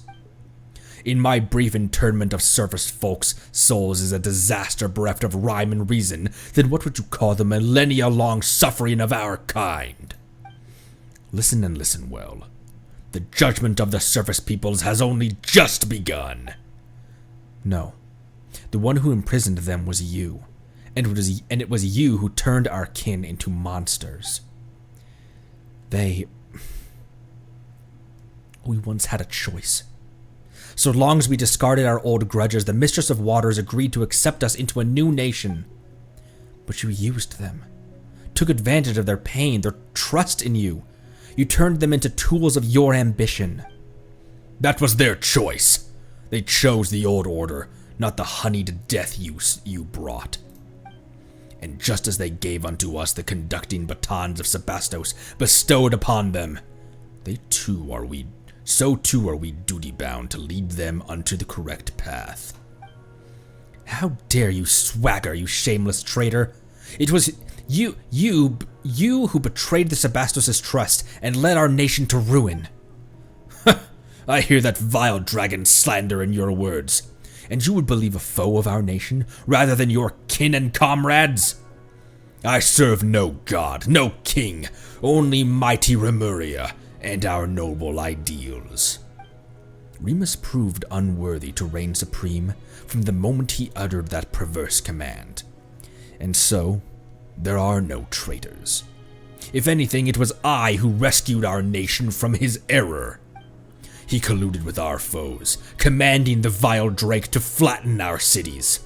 He even attempted to destroy the Grand Symphony, which would have consigned us to live under Fortuna's yoke once more. How could I have stood by and done nothing in the face of his madness? And so you betrayed him. You shut the Initium Iani. And in the end, Phobos' power went out of control, and the royal palace sank into the depths. Will you not open your eyes to the truth? It was Remus who betrayed us, betrayed Phobos. That was the true prelude to tragedy. I have already spent thousands of years struggling to recreate the symphony of the past, weaving the broken melodies together in the deep waters just to recreate what you hear now. No. In your hands, it has become harsh, and the discordant voices of agony and hate denounce your violence. And who decides what is harmonious or not? Is it not absolute power? Remus bent the knee to the savages and odious dragons precisely because he failed to comprehend this. But it matters not. This inverted world shall soon be righted, and I shall become the new Sebastos. That is impossible, Boethius. You are but a mortal human. Humans can never become gods.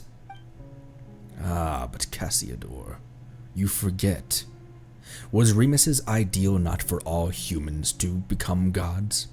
To seize their own destinies? Do you not remember? Did the rites we researched and recorded in the Golden Castellum not chart a course to that very destination? But we did not then know what lay beyond. Had we known those thousands of years ago, Times have changed. Things are different now, Cassiodor. Join us. My preparations are complete. Only together can we accomplish this deed. I have rid my soul of all impurities, obtaining a true will. The stairway to heaven is but a single step away. I merely need to gather all wills that have been scattered throughout the waters, yes, even yours, which Remus personally severed. Two minds shall merge into one, and thus shall Remuria be whole once more clad in immortal form, infused with refined steel and stone. We shall take on flesh once more, and a new Sebastos shall be born. But not only that, I shall also gain that which even Remus could not attain, the power to change the very essence of this world. I will turn back the wheel of fate, usher in the old world's return, and bring justice to the land. The surface dwellers shall submit to our will, as they must. It shall be as the hymn says, and when they use their will to command, the rest shall bow down and listen. You know I will not acknowledge you. You have defiled his ideals.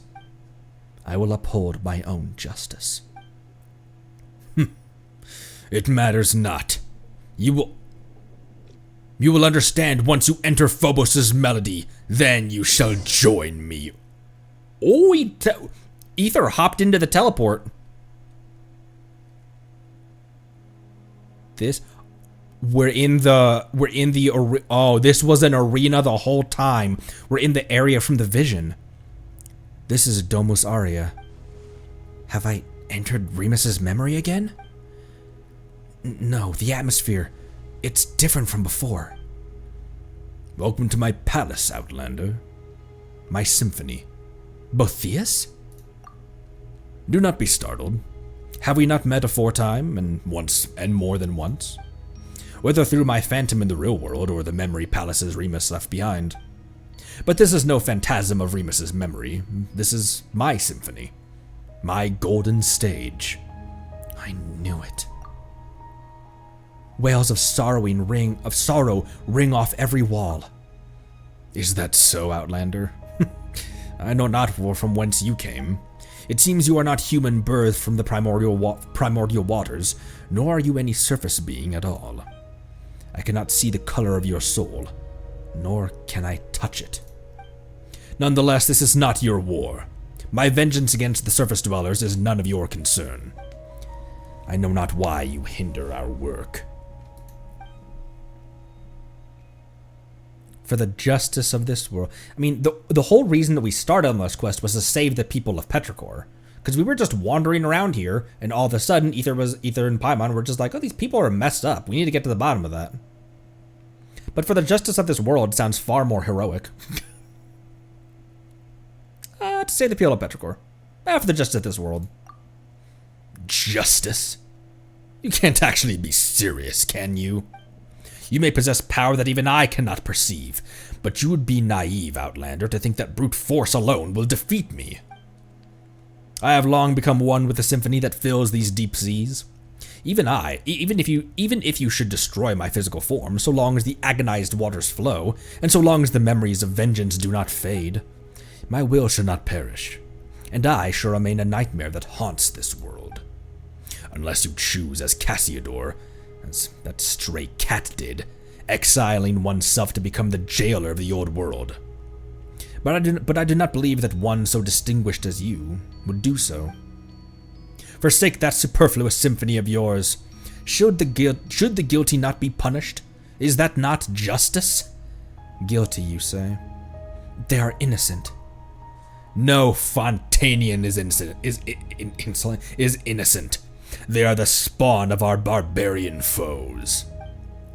Their ancestors seized from us the realms that should have been ours by right, and they must pay the price for that original sin. Have you nothing else to say, Outlander? To save the people of Petrichor. Those people. They are neither your kin nor your subjects. On the contrary, so far are you above them that they may as well be ants. Perhaps not even that. The weak shall submit to the strong. Is that not the law that this world should follow? And yet, you say you protect them. Is this your boundless mercy, or simply folly? Have you anything else to say? For Monsieur Os. But can your short friendship surpass the span of our kinship? Cassiodor and I, we were golems? We were humans crafted by Remus's own hand, and we are the final survivors. Compared with our other kin, his soul is like an insoluble ichor. Other than myself, only he has true will, and only when we are combined can we become complete self. So too are our wills one. The opera's final act shall see him return to us. This is his fate. Since you insist on sabotaging my plans, I'm afraid I'll have to ask you to stay in my palace for a while longer. I cannot detain you for long, of course, but it should be long enough. Let us meet again when I become a god and sit upon Sebastos' throne. Before that, let my little ensemble occupy you for a time. Oh my gosh, those things sounded crazy. Well, I've got my favorite traveler again. Ah! Conry! Fear not, I wish to aid you. Yes, please. Oh my gosh, I swirled 18 damage.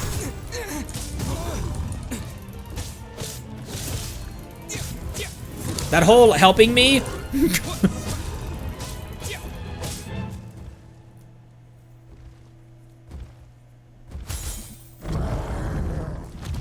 Conry, I found you at last. Oh!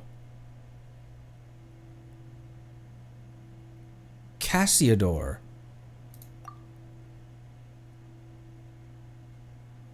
Oh! That's the masked guy that we'd met the whole time in all of the visions. Indeed, it is I. I believe you might have met me in Sebastos' memories, though I suppose this is our first time meeting in this manner. Time is short. Maintaining this form in Botheus' symphonic palace is no easy task. Let us keep this brief. Where are we exactly? This is a space created by Botheus, a manifestation of his soul. The manifestation of his soul, rather. It is maintained, just as the Sebastos' memories you entered before are, by the grace of the symphony's might. So just now... Yes, he used the music's power to pull us in. I suspect that Domus Aurea is too close to the heart of Phobos, allowing him to directly influence the present world. If we truly allow him to obtain power that surpasses reality, he might even pull the entire surface world into this space. What happens then? When that happens, his delusions will replace the real world, and Fontaine will revert to its appearance form thousands of years ago. To its appearance from thousands of years ago.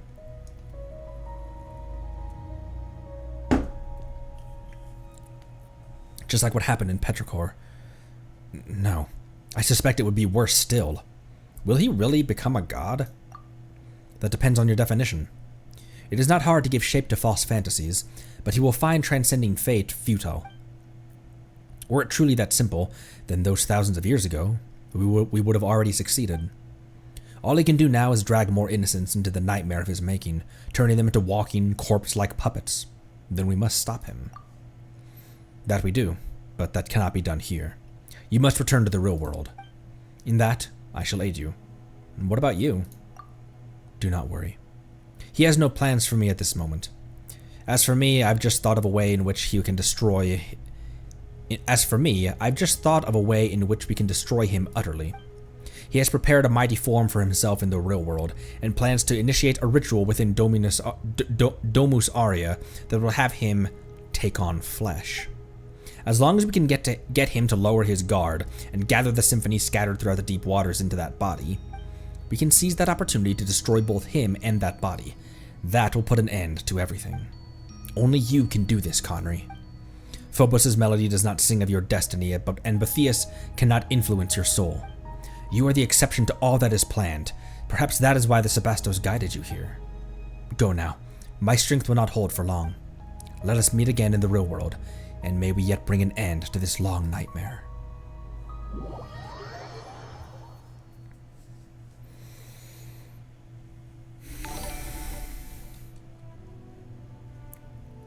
You finally woke up.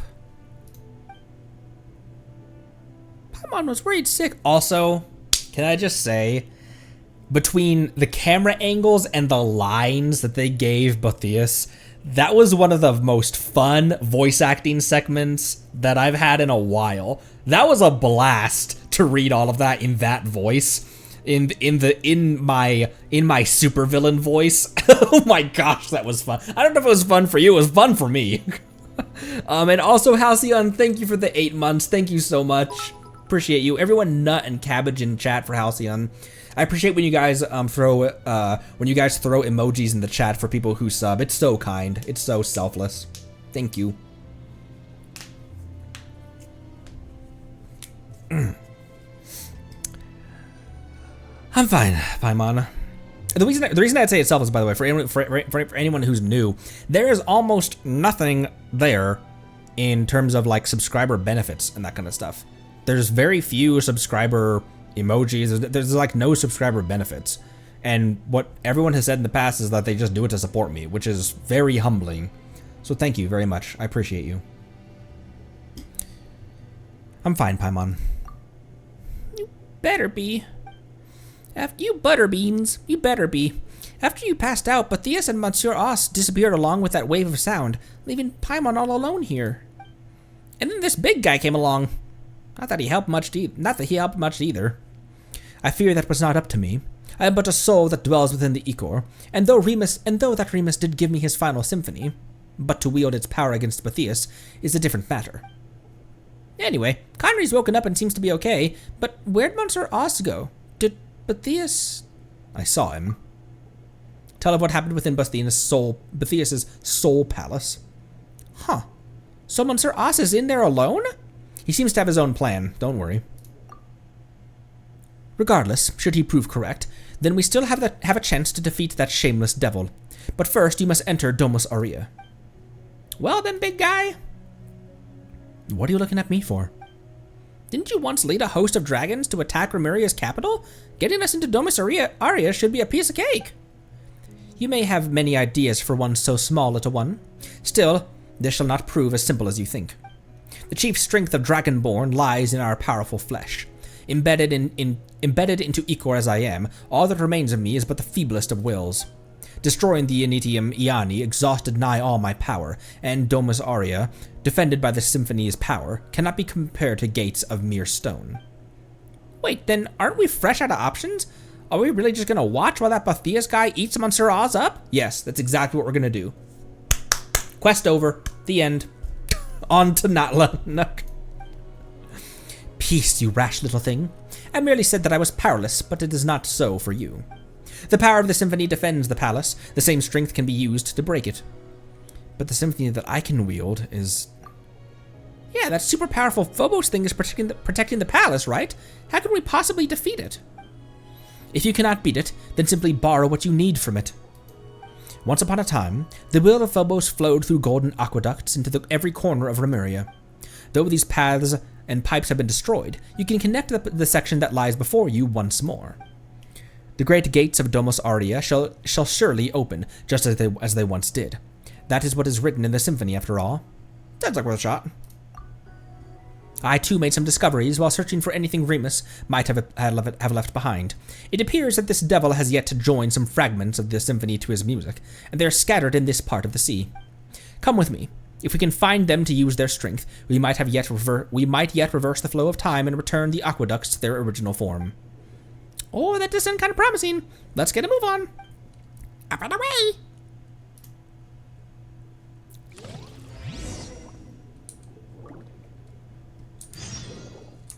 Golden Aqueduct Reconstruction. Part 1. So this is what Farina's doing with her retirement. Saving another nation.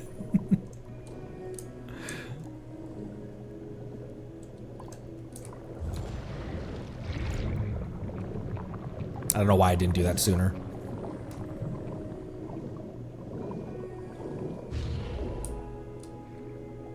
Illuminate the horn to awaken the score engraved here and allow the actors on the stage. The rest is in your hands. Great. Return the flying bird phantasms to their rightful places.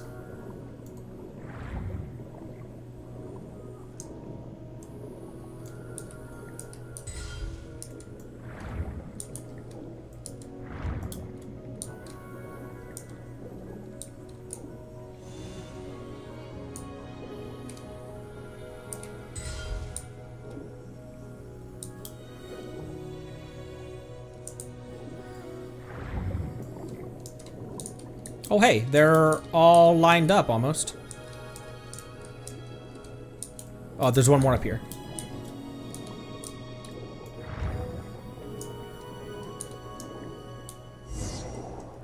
Use the guiding light device to illuminate the horn.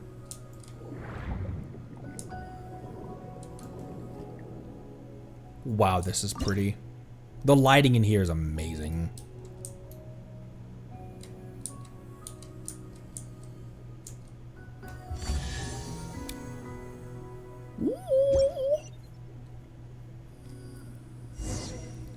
And there they go. Follow the bird phantasms.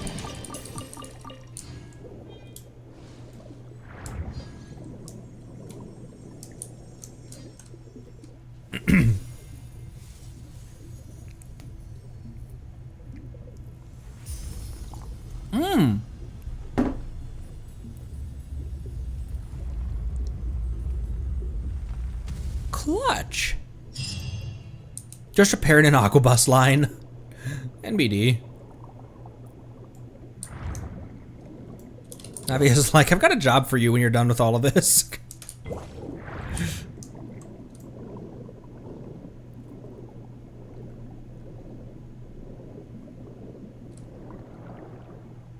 Reminds me of like Marvel's Asgard, like Marvel's interpretation of Asgard. The MCU interpretation of Asgard.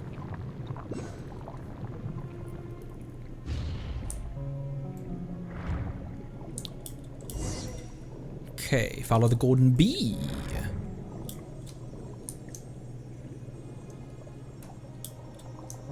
Oh my gosh, bees are so cute.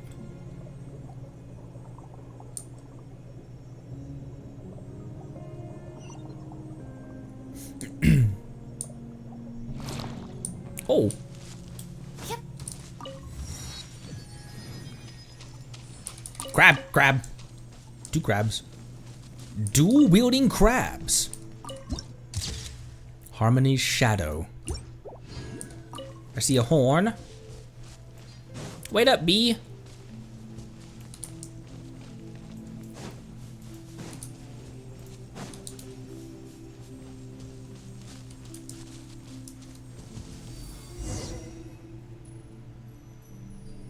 Return the flying bird phantasms to the rightful places.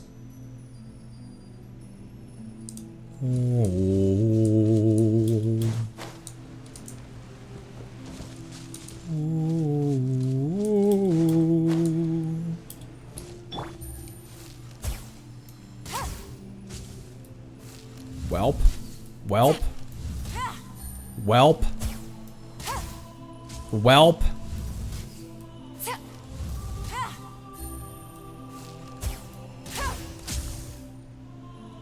You saw nothing.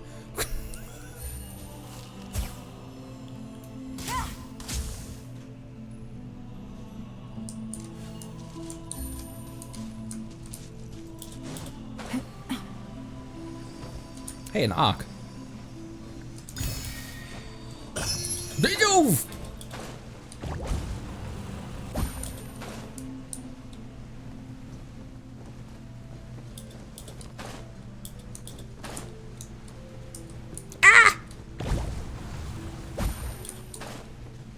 Come on, little one, move.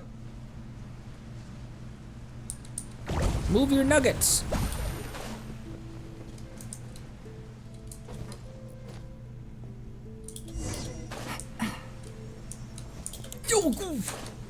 Okay, they're there. They're all home.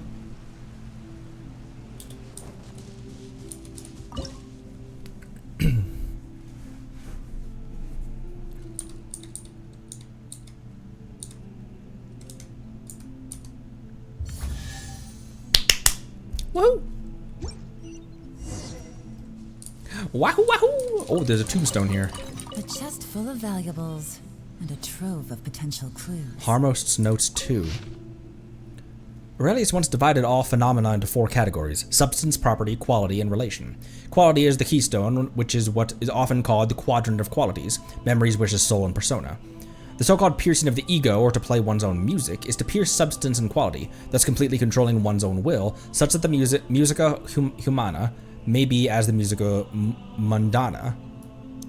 But the music of both mortals and gods is fated to be fragile, just like strings pulled taut. Even should they collapse on themselves, they cannot play a tone more sonorous than the pipes. Thus, just as when you order slaves to play music, the ratio of the instrument present must be adjusted to avoid profaning the melody of morality. Only by integrating and blending the melodies of mortals can a symphony that can vie with Fortuna be written. This is the Phobos of which we speak. One can imagine, should Phobos cease playing, all would collapse in an instant. Mortals and gods are destined to be conquered by Fortuna and to sink into dreamless dreams. No matter how you change your own tune, you will finally reach the preordained note. As a musician, you should know that if the last note cannot be changed, then the melody itself too. They cannot write their own music, and this is an end more terrifying than death. In other words, for mortals, distance from Phobos is tantamount to betrayal. The louder their music, the more resolute their wishes, the firmer their order of Fortuna becomes. None can escape. Therefore, they cannot be regarded as humans equal to us. Their choices do not come from their own wills, but rather the course charted for them by Fortuna. They have not the freedom to make decisions, and all they will do is play until the final note that was long ago written for them. Based on morality and rationality, the only choice we have is to eradicate them from soil and waters, as we would eradicate plagues and extinguish wildfires. Otherwise, Fortuna's symphony will grow to a deafening roar until there are no and never shall be other possibilities, and never again would it be possible to choose rebellion.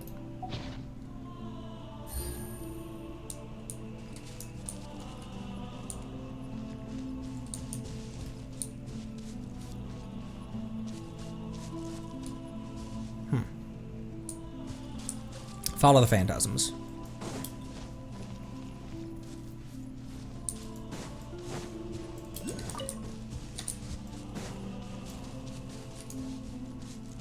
I'm trying to make progress, but I'm definitely taking my time and enjoying this, because there are still other Fontaine side quests and stuff, but as far as like big main side quests and big main quests and stuff like that, this is gonna be it for me. We'll come back and we'll dust up. I'm going to try to get as close to 100%ing this game as I can, but or maybe not 100%ing it, but doing all of the experiencing everything in this game possible.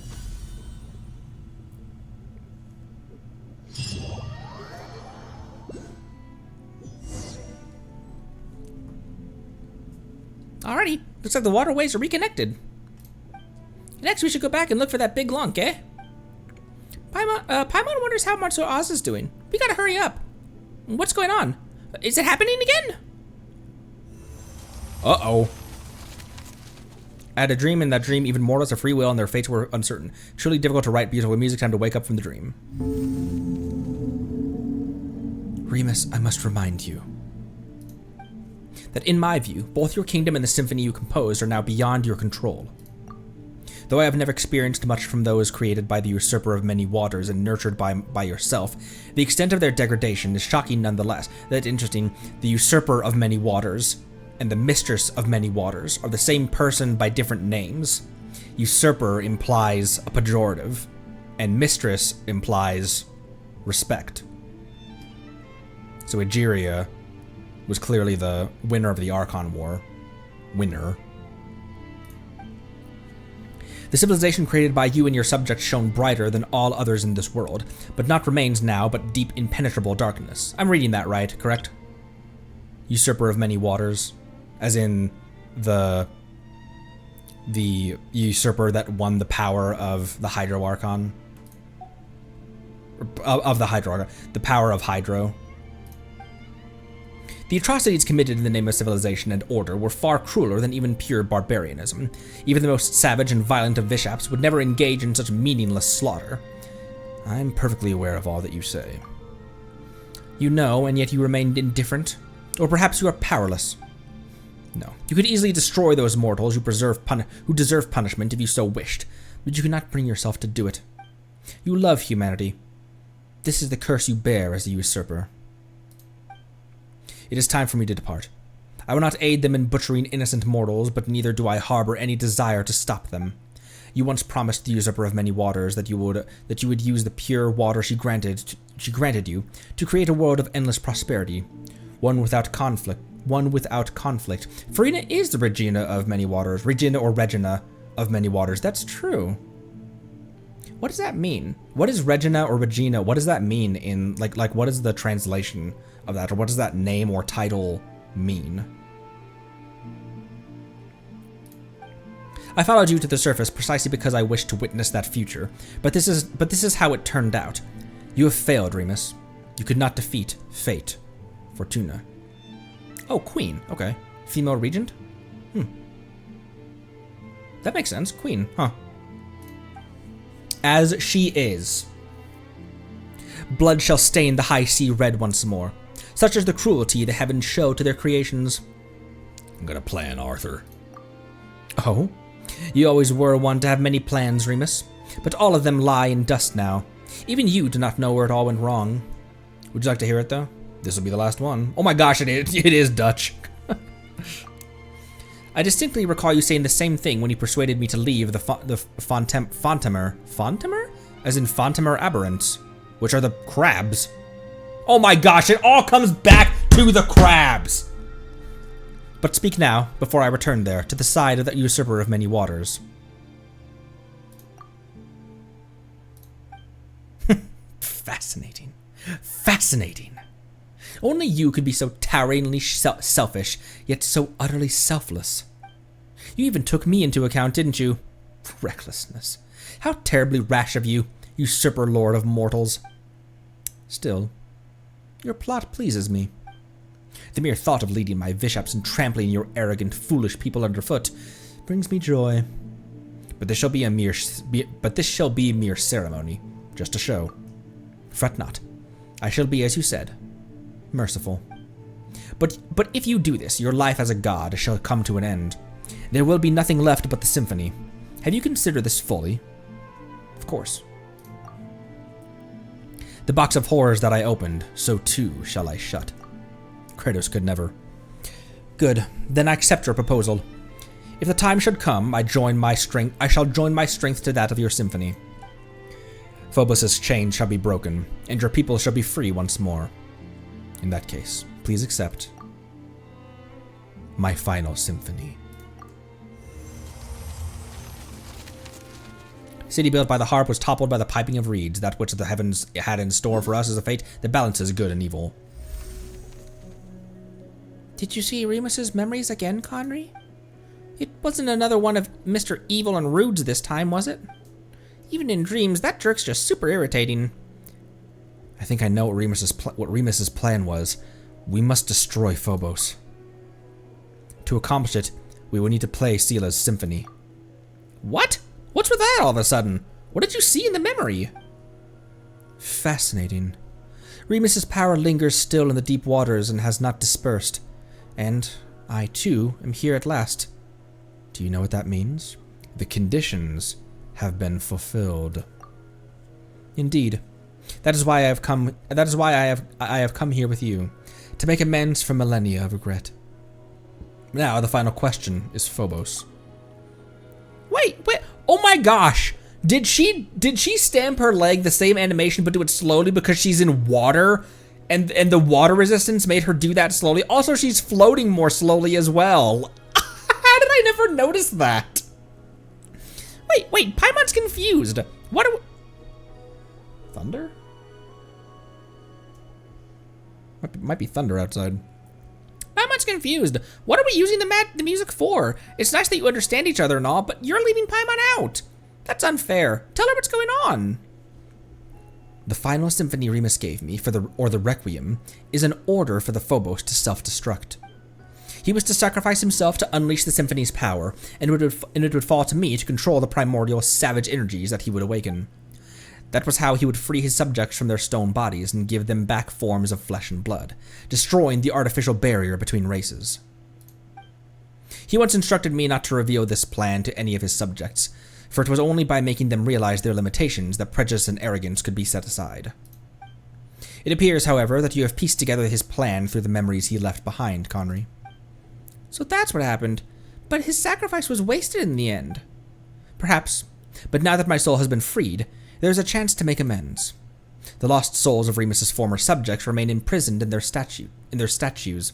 If we defeat that monstrosity, we can use the requiem to give their souls release, allowing them to return to the high sea, to the eternal cycle of life and death. That way, I may consider myself to have fulfilled his wish. Perhaps that's why I came here. Indeed, Outlander. Perhaps this is indeed a fated encounter.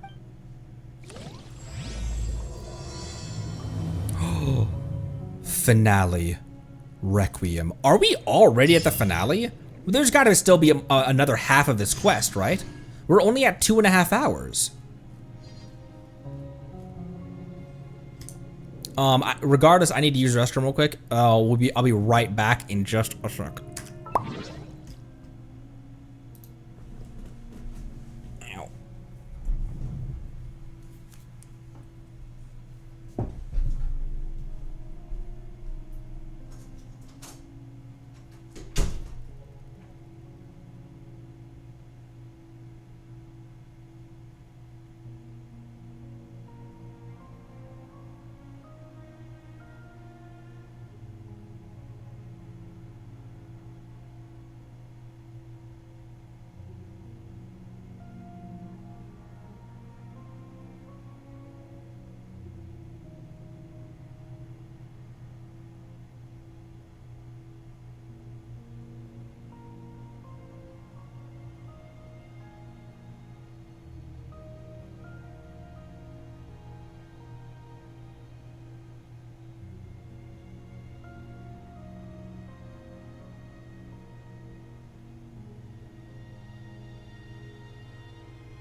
Oh my gosh, we're like 70 to 80. I did get used to R&R and Narcissan Court's pacing. We're like 70 to 80%. I don't want it to. I mean, we have a crap ton of we have a lot of other quests and stuff. There's tons of world quests all across the entire region of Fontaine, all across the Fontanian countryside. And then exploring this area afterwards as well, exploring the Sea of Bygone areas, exploring underneath. There's tons in Fontaine. It's just that this is going to be my farewell to Fontaine. Like, I almost consider these big world quests part of the main quest line, because I almost regard them as mandatory, you know? Like Shogun's Story Quest 1 and 2, the community it seems like the entire Genshin community at large pretty much regards that as mandatory, even if just for the boss, you know, just to open up the weekly boss. But you get so much out of this game by doing these quests that are easy to just overlook, because like R&R, that's a really long one. I've heard about Narcissan Courts being really long. I would really encourage people to, even if you don't play it, watch a playthrough of it, or even just like, even if it's just read through like the lore of it or something. Ock down here. The side quests are always some of my favorite parts in open world games. And Fontaine, I really don't know.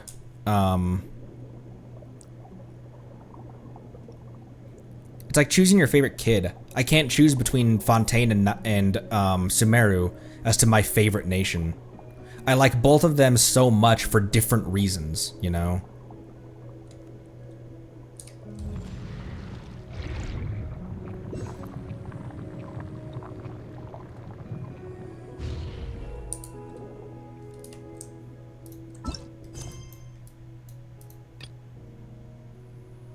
Take on Botheus in a final battle. Release the E-core to connect the aqueducts.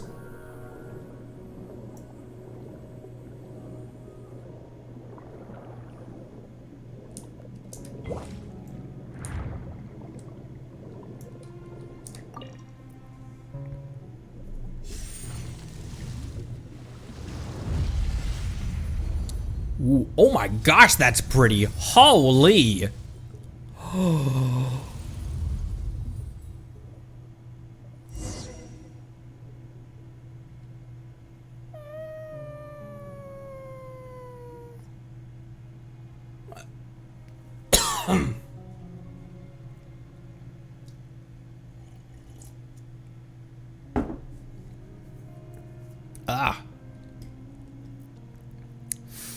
How the E-core dazzles, just as it did millennia ago.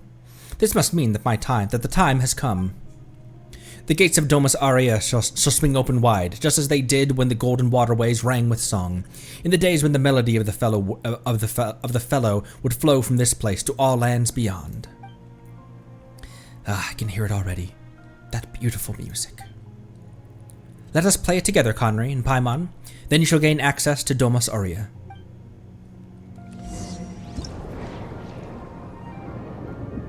Oh, this is so pretty. It is a harp.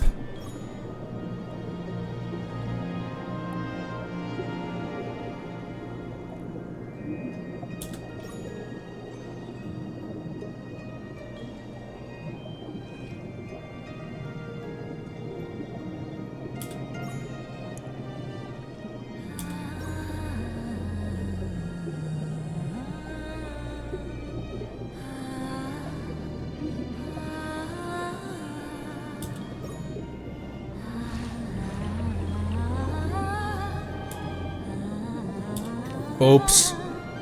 I missed that one.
pass through the gates, accompanied by the melody.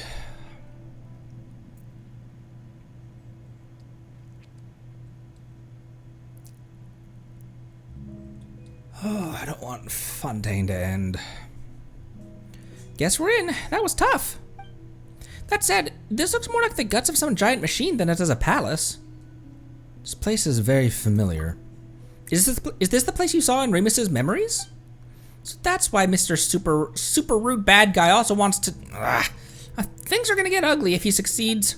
We don't know what's become of Monsieur Oz either. But we've got no choice but to keep going.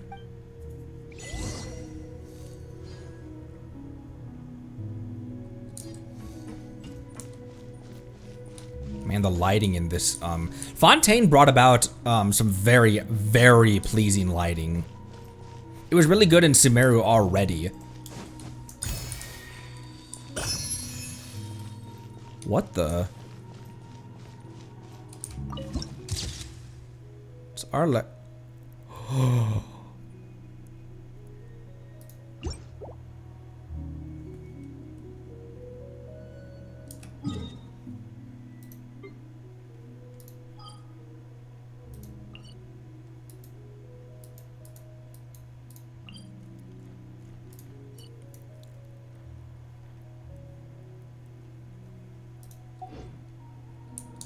It is almost the exact same. It's just, but it's slightly different. There's the golems up top as well.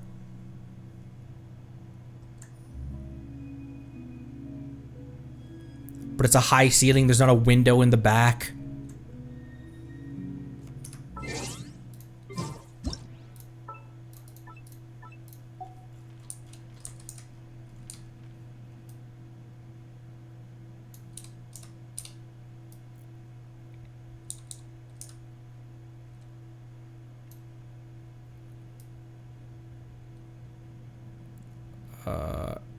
Come on, mouse, work with me.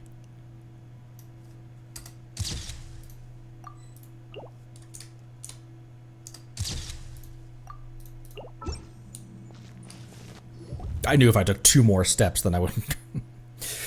Persistent garbage.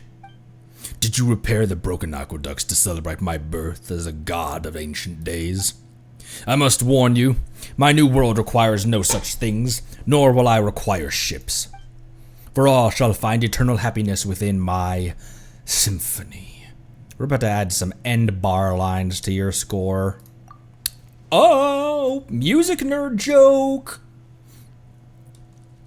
Not really, just it's pretty clear what that was referencing. That's right.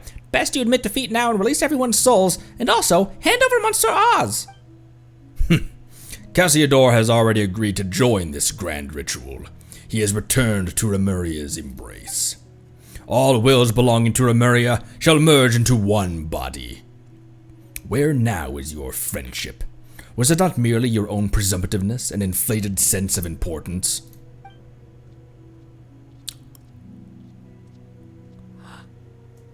It's Oz! What the heck was that noise?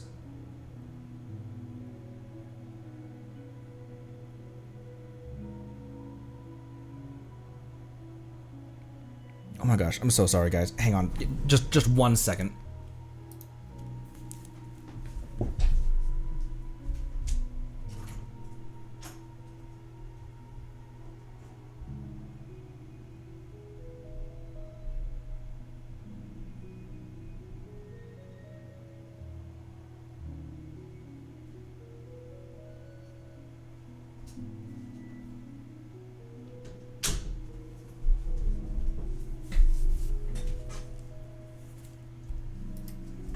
Never mind, we good.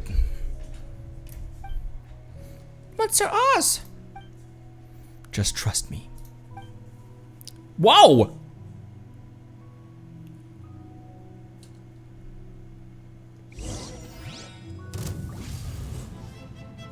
Okay! What?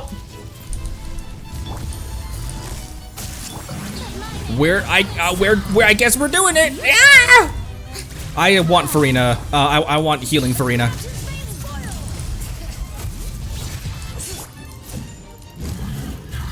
Only 1 bullet so far? Destroy the resonators. It's coming at ya. Cha. Things are about to get dicey. Let the world collide. There's one. Coming at ya. Coming at ya. Oh. What? How? Why can't I control this body? Cassiodor, you... I have you at last, Pythias. All your will is here. And Phobos also. This time, there's no escape. There is no escape! Why? I am a Harmust, the conductor of the symphony. How? How did you... Have you forgotten? Before the Sebastos cut me away, I too was a Harmost. Oh! And now that had I forgotten that, or did I not know that? And now that I have returned to the symphony, you are the sole conductor no longer. So you agreed to join me just to lower my guard, only to betray me once more. Me and Remuria both. Think of our kin, tragically imprisoned beneath the waters of the torment they've suffered for millennia. Oh, I forgot. Oh. Will you truly destroy our cause, obliterate our final hope for the sake of those who scurry and crawl on dry land? There's like a parallel, a weird parallel, and it's barely a parallel, but it reminds me of Uncanamia stuff, of life above, life below. You are the traitor here, the one who imprisoned our people. That is why our nation fell to its ruinous fate. The justice that our Sebastos, the Imperator, gave unto us, that golden ideal, was for us to follow the melody of our hearts and obtain the freedom to grasp our fate. We did not wish to be judged by Fortuna, much less to become your slaves. After Phobos was shattered, the people should have gained their freedom. If not for your deception, their nightmare would have ended long ago. Remuria has not fallen. With Phobos as its guiding star, it shall rise again. Though rock and metal may crash and clamor, humans cannot live without water and soil. No power, however great, that tramples upon the value of life has any meaning. Are you not human yourself, Pythias? We Remurians were all ordinary Fontanians once.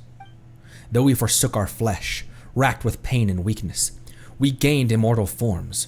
We still have mortal souls, mortal emotions, mortal frailties. But we forgot that.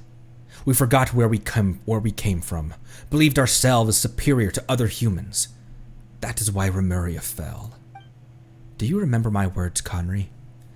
Now is the time. Indeed. Quietly now. Hear the echoes of the valley. Bring it. Attack! Away. Coming at ya.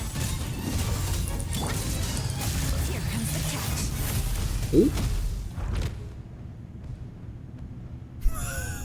The cannon fire still going. Oh, Paimon's getting kind of dizzy now. Cassiodor. Conry and Paimon. I didn't think we would be able to meet again like this. You're Monsieur Oz. Whoa, but Theus is here too. He's not gonna try anything fun. Whoa, he glitched into a harp. He's not gonna try anything funny, is he? No, wait, are Paimon's eyes deceiving her? What's that thing floating over there? You see it too, then? That being, the being that hovers behind the illusion of Pythias. You found me.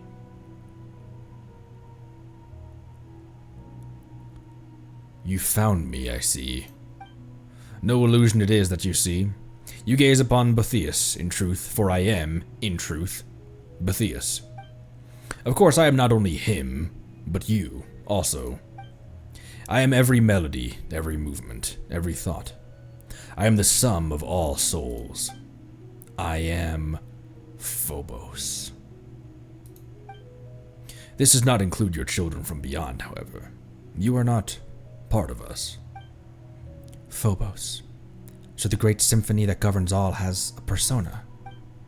Phobos, or should I say, that which was once Sibylla, was originally a survival of the last deluge that swallowed the earth. Sibylla's wish was to grant happiness to all the world who are called humans, but she had no persona, and her strength was insufficient. Thus she entrusted her wisdom to Remus, and with the addition of the power that Remus possessed, the symphony, Phobos, was created. That is to say, me. No. How can this... So the music we have played all this time, and the fate we accepted, that all came from you? Yes, it is me. But it is also all of you. I am also you all. I am the aggregate of all your wishes. Eliminating our enemies, destroying others' lives, destroying cities and villages. Are these also your wishes? Are these also our wishes? Precisely. That's what you wished for, and so I responded. Plunder, hatred, slaughter. These too are part of your wishes. Is that not what it means to give everyone happiness? Preposterous. Rex Lapis? Assassinated? Don't be absurd. That's just twisted and wrong. No, those aren't our true wishes. The arrogance and hatred that festered within us has warped you, turning you into a terrifying monstrosity. Such things will make no one happy. Not us, not any other living being. No wonder you led us to destruction. The Imperator himself must have sensed it, and that's why he... Remus. Yes, he did attempt to destroy me. But why? Without me, all of you would once again have been plunged into confusion and agony. So for all your sakes, I had no choice but to... Wait, what? Do you mean to say that Botheus, even then, had already... Yes, that must be it. We could never have gone against the Sebastos' commands unless the very symphony had rebelled against him. What of Botheus? What have you done with him? Well, he's become us, of course. Or put in a way you might understand. I ate him.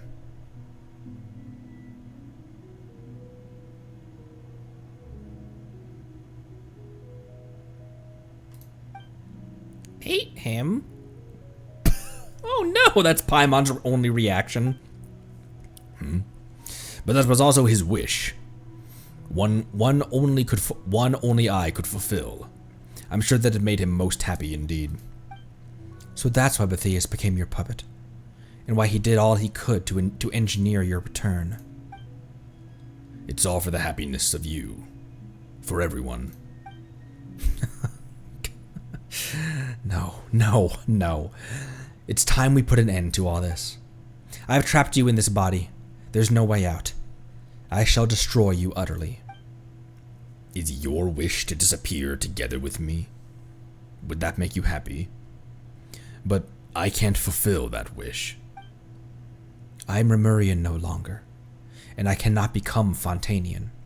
I already chose my fate when I agreed to help the Sebastos attain his wish.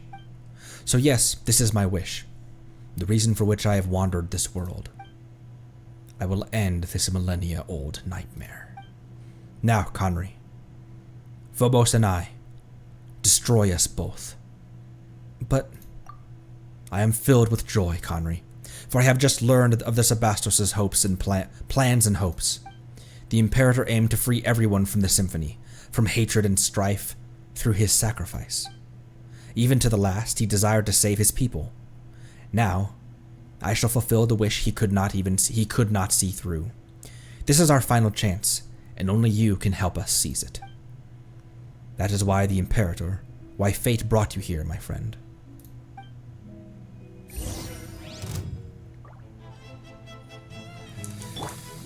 Well,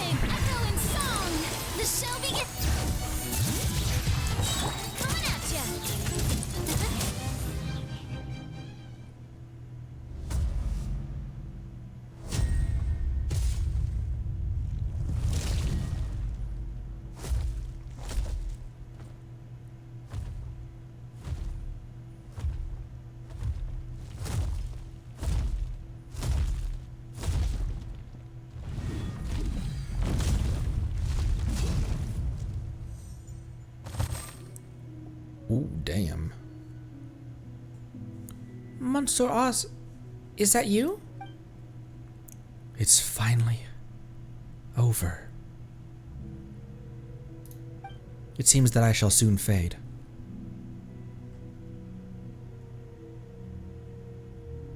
We'll call him Cassiodor. That's what's on his name card. It's all right. I finished walking the road I was meant to, and fulfilled that which I was meant to fulfill. This world shall no longer have Cassiodor, nor shall it have the Golden Hunter. I am certain that the people of this present world shall continue to live normal, happy lives. But... Conry, Paimon, you have my thanks for accompanying me up to this point. My journey has reached its final destination, but yours has yet to end. Please play the requiem for me, and for my Imperator's wishes. Let our souls return to the present world, and return to the great sea. If water loses its clarity, how shall it become water again? If a tree leaves the soil, where shall it go to put down roots? Though rock and metal may crash and clamor, humans cannot live without water and soil. Perhaps we shall meet again someday, in a fertile land full of flowing water.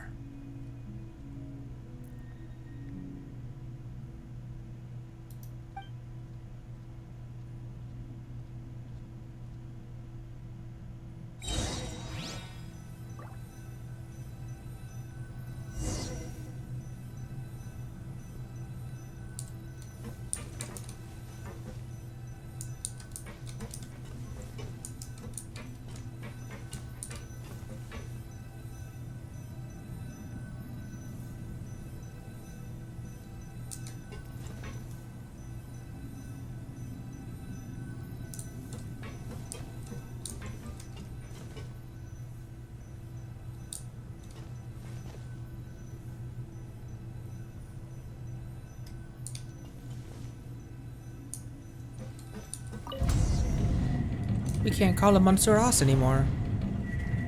But Oz, that should be fine, right?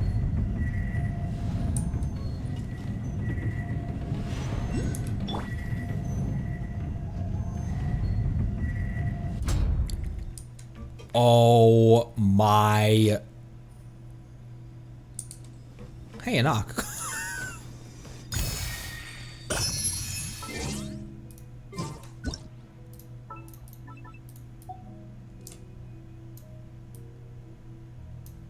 This is one of the highest ratios of gameplay to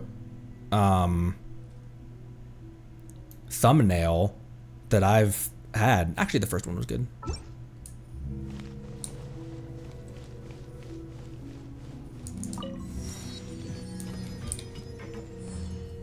This quest was so short, dude.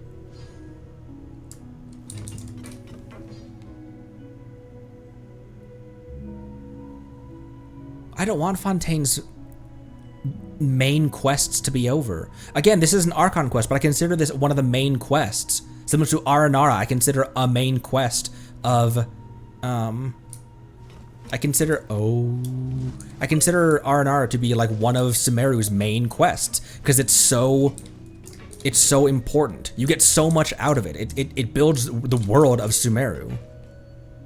And the same with Narzisenkreuz and this one.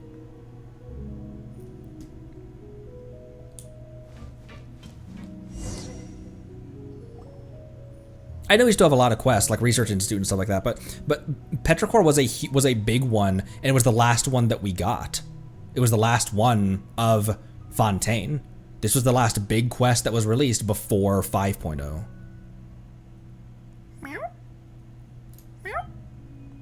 Whoa, big guy. You scared Oz. You mean Cassiodor? No, that familiar feeling has disappeared. Where has Cassiodor gone off to? Has he returned to one of those stone bodies again? Cassiodor is no longer with us. Cassiodor, Monsieur Oz, he's disappeared, along with Bathias and Phobos. After explaining the whole tale to Sela.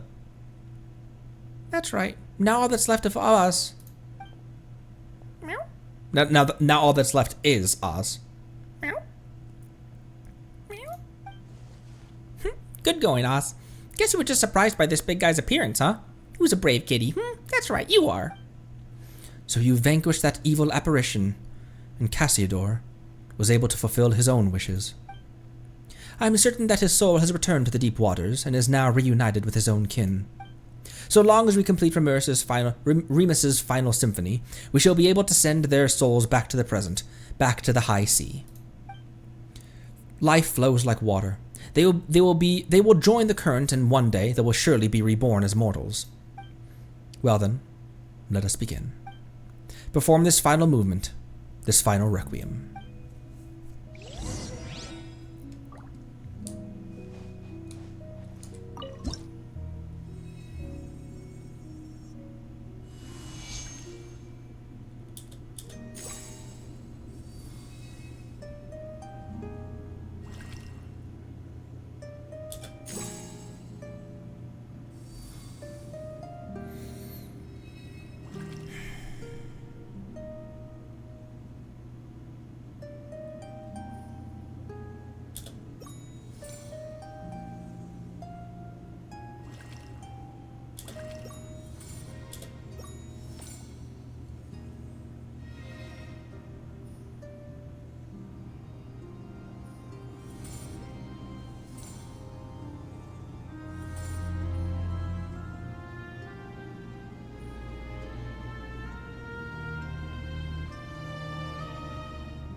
Following the current comprised of congregated souls encountered, you depart from the underwater realm. You follow the spirit guiding Golden Bee up and up and up.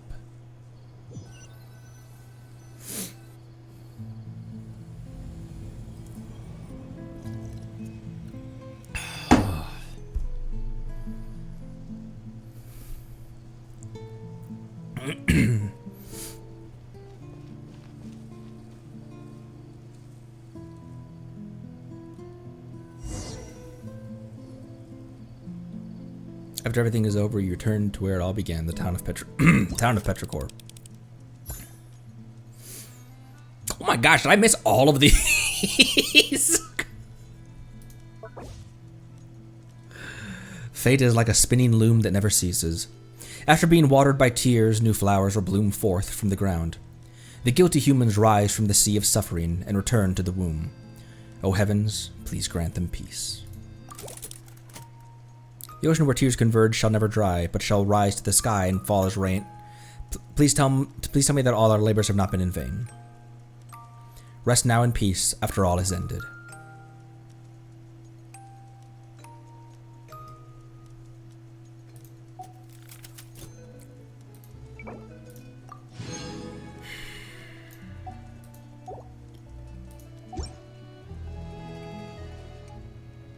Just need to explore, yeah.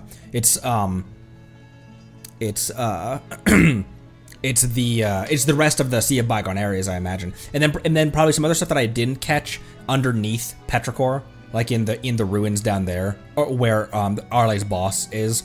So in the Tevat overworld, not in that one. Not in the Sea of Bygone areas, I mean. Is the symphony that Remus left to us finally coming to an end? We've completed the requiem, and the souls imprisoned in the ocean depths all seem to have left. The townspeople should be back to normal as well, right? Thank you. Oh my gosh, hello! Imagine just seeing that. You're just chilling in Maritime Harbor and you see this in the distance. Thank you both for completing this final musical movement. These wishes that have endured for thousands of years. Whether it was mine, Remus's, or that of anyone who wishes to protect peace in this world. That reminds Paimon of Monsieur Oz. Meow. Meow. You like that name too? We're not talking about you right now, though. His soul has returned to the high sea. There, at last, he can be at peace. I imagine that was akin to release for him. As for my kindred and descendants, it seems that a new, true dragon has been born to us. Though as one who was a prince amongst Hydro Vishaps, I should go forth and seek an audience with him, though it is hard to say if I still count as dragonborn now. Too much time has passed, so much that little in this world has anything to do with me. So what do you plan to do next? Well now, it was not easy to regain my freedom, so I believe I shall have a good romp underwater. After all, there are none who shall disturb me any longer, save you, perhaps. Hey, what do you mean, disturb? I jest. Still, you are not due to return to your... Are you not due to return to your own place? Let us part ways here, then. Or so I would say, but further visits on your part would be appreciated. I might get lonely now that everyone is gone, after all. Aw, you just miss us already, don't you big lunk? See you around, big guy. Looking at you, even I begin to look forward to the future of terrestrial beings. Well then, until we meet again. Seela leaves amidst the turbulent waves. Well, where should we go next? Oh right, we should get back to Mr. S and tell him that everything's fine that everything's fine now. We did promise to, after all. And there's us too. What should we call him now? This could get complicated. Anyway, let's get back to town first.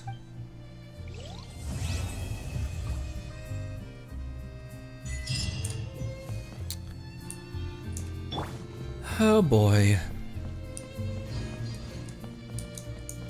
Oh my gosh, the lighting in this game, dude.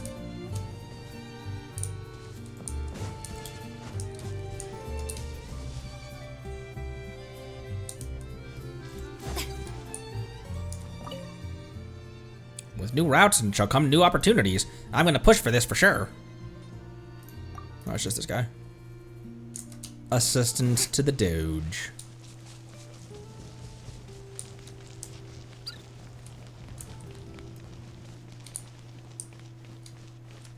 And everyone's no longer swirly brained.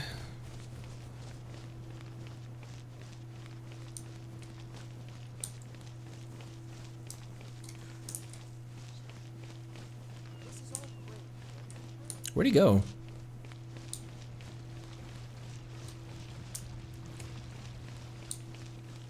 Hello?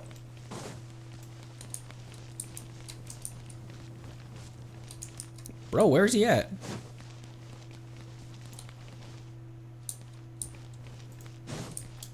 Ast. Oh. Ast, we're back. Oh, if it isn't... Wait.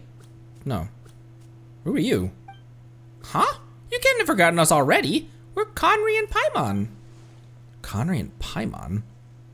I have indeed heard tell of these names, but I could have sworn I heard them in a dream. You were definitely awake then, Est. And while we were below, didn't we even see I dreamed that everyone in town was petrified, turned into statues of stone, leaving me utterly helpless and alone. Until finally 2 brave heroes came and shouldered the burden of rescuing everyone. Could it be that was no dream at all? It's not important. Yeah, after all, everyone's back to normal now, aren't they? But it seems as though everyone has had some very strange dreams indeed. Just what happened? Could we have all been hypnotized en masse? It would take us ages to explain it all properly. Just forget about the hypnosis thing for now. Oh, speaking of hypnosis, you two even brought over a cat. It looks quite intelligent. He's smarter than he looks. And moreover, he's our companion. Is that a freaking bird that I'm hearing right now in game? And moreover, he's our companion. But unfortunately, we can't take him with us on our journey. Well, now isn't that a coincidence? Our club just happens to have an open bed for cats available. It's been unoccupied ever since that hypnosis researcher went a-traveling and took his cat with him. If you two don't mind, leave him here with us. We'll take good care of him. Though I can't quite put my finger on it, it feels like we're bound together, almost as if by fate. I'll help you take very good care of him indeed.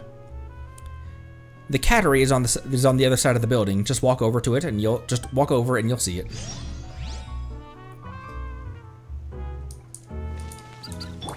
Feeling lucky?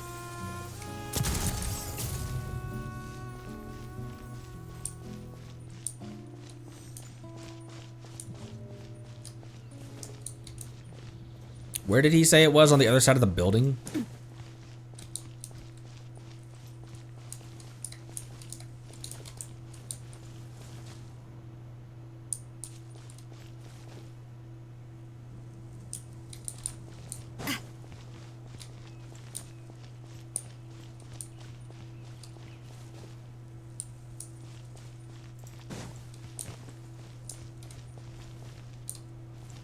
On the same side? What the oh!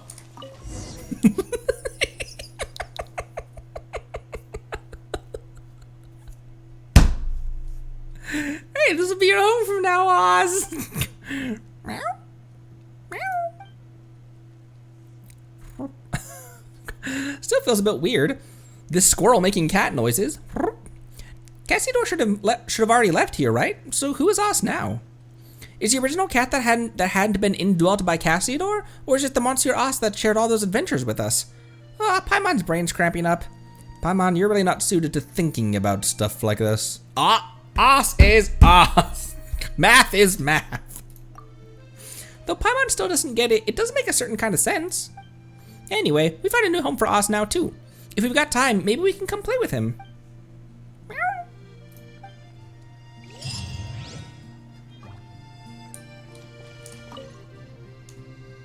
Meow. Pet him.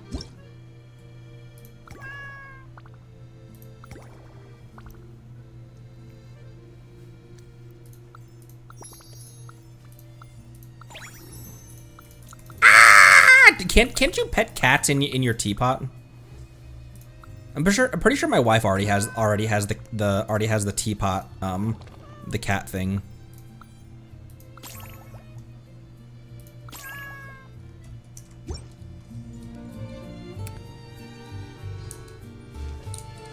Oh.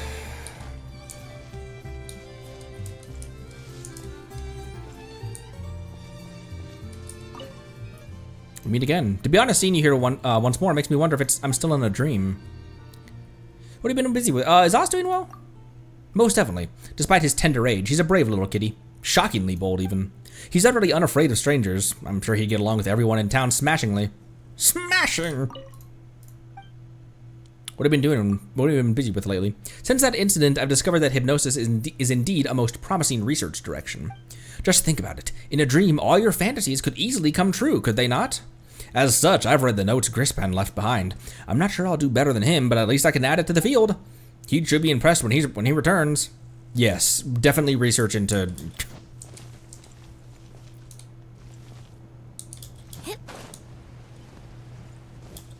That's what we need more of. I'm so sleepy. Why did I have such a strange dream? There's letters in here now instead of a bird. There was a bird in here. Feed cat?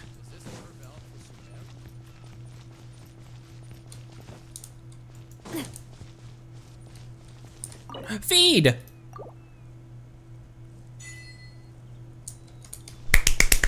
Feed! Meow. See you next time. Meow.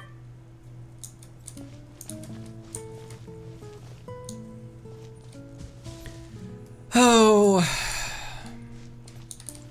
We still have a lot more questing and stuff to do in Fontaine to tidy up world quests and small things like that. It's just the reason that like hit me really hard is because I intentionally wanted Petrichor to be the last thing that we did before we headed towards Natlan, because this was the last big quest that came out before 5.0 dropped. I can't believe we finished that today.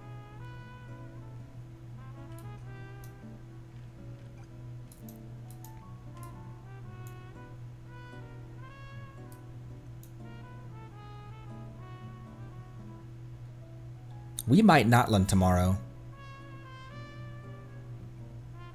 Let me think on that. But we might not land tomorrow. For now.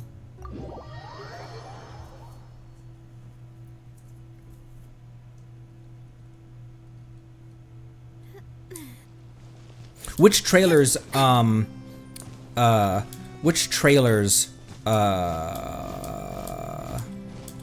reaction stream before? We can do that. I'll write the ignition teaser. Here, let me throw these in my notes. The ignition teaser, obviously. For some reason, we hadn't watched the teaser for Sumeru or Fontaine. Simulanka.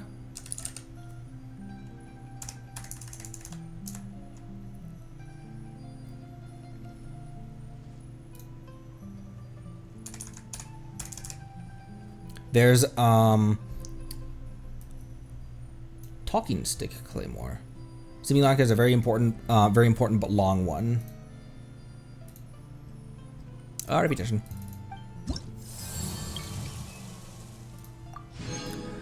Woohoo!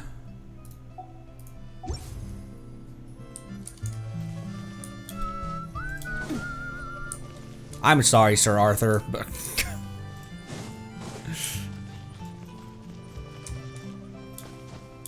Talking Stick is in Battle Pass, and its lore is in there. Speaking of, wishes, we've got Skirk resources.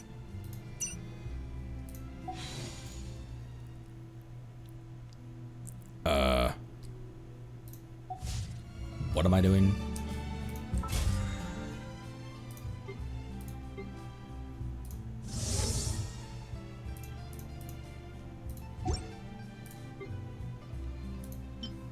Talking Stick. As Tanok gazed upon the vast burning plains, a turbid black tide welled up from the horizon. He blew his bronze horn and raised his colossal obsidian club to his shoulder. The crisis emerges, yet the tribal leaders bicker endlessly. Let Tanok bring his talking stick over and let it mediate the discussion. Tanok belongs no longer to any tribe, yet his fury still burns unquenched. And thus did lonely Tanok go forth, his colossal obsidian club resting on his shoulder, traversing the rugged wilds where dragons roamed, that wilderness of hot springs and lava. The first to come forward and receive the hero Tanok was the great runner Wanjiru and her raucous companion Kayeke. Kayeke? Her dark skin showed traces of her journey with the hero, the deep scars still visible. Though the constant infighting among the major tribes was exhausting, Tanok's invitation had reignited her vigor. A ferocious battle for the burning lands of Natlan loomed. What reason did Wanjiru and her tribespeople have to refuse? The second to step forward and embrace Tanok was the brave Menelek and his faithful companion Nagobo? Come. Though every tribe has chased you from their sight, though we are always at odds. But in my eyes, you, club-carrying Tanok, are a hero among heroes, a brother amongst brothers. Nagaubu. The third to be found by the hero Tanok was the cunning Sanhai Kompore and his enigmatic companion, Mahamba.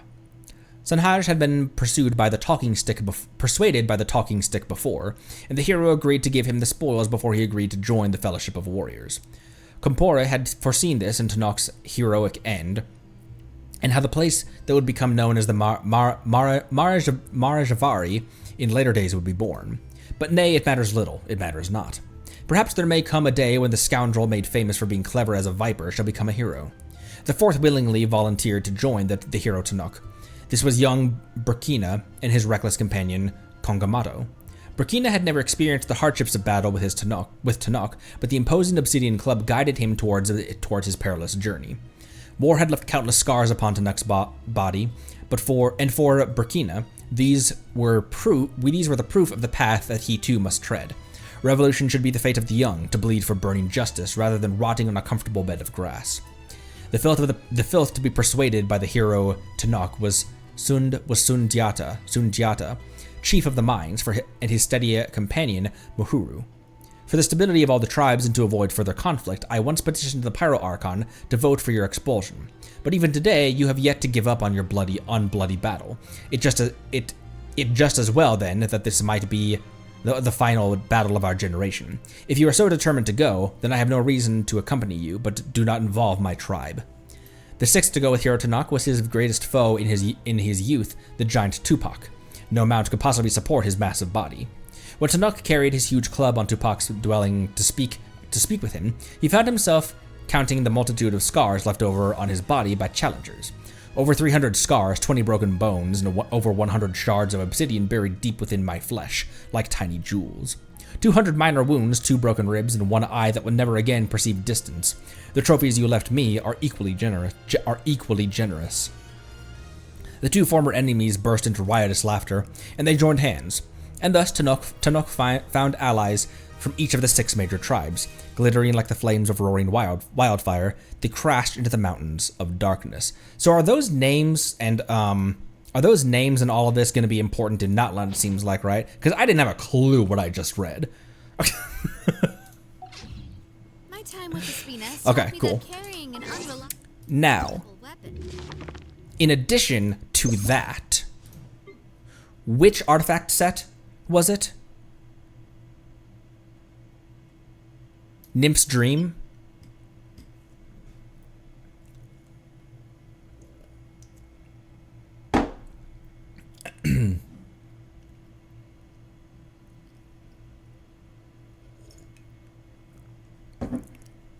Or wait, no, we'd already,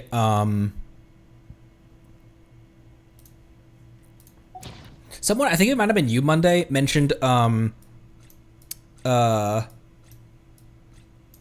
artifact set that would be worth reading. Oh, maybe it was Fragment of Harmonic Whiskey. Fragment of Harmonic Whimsy.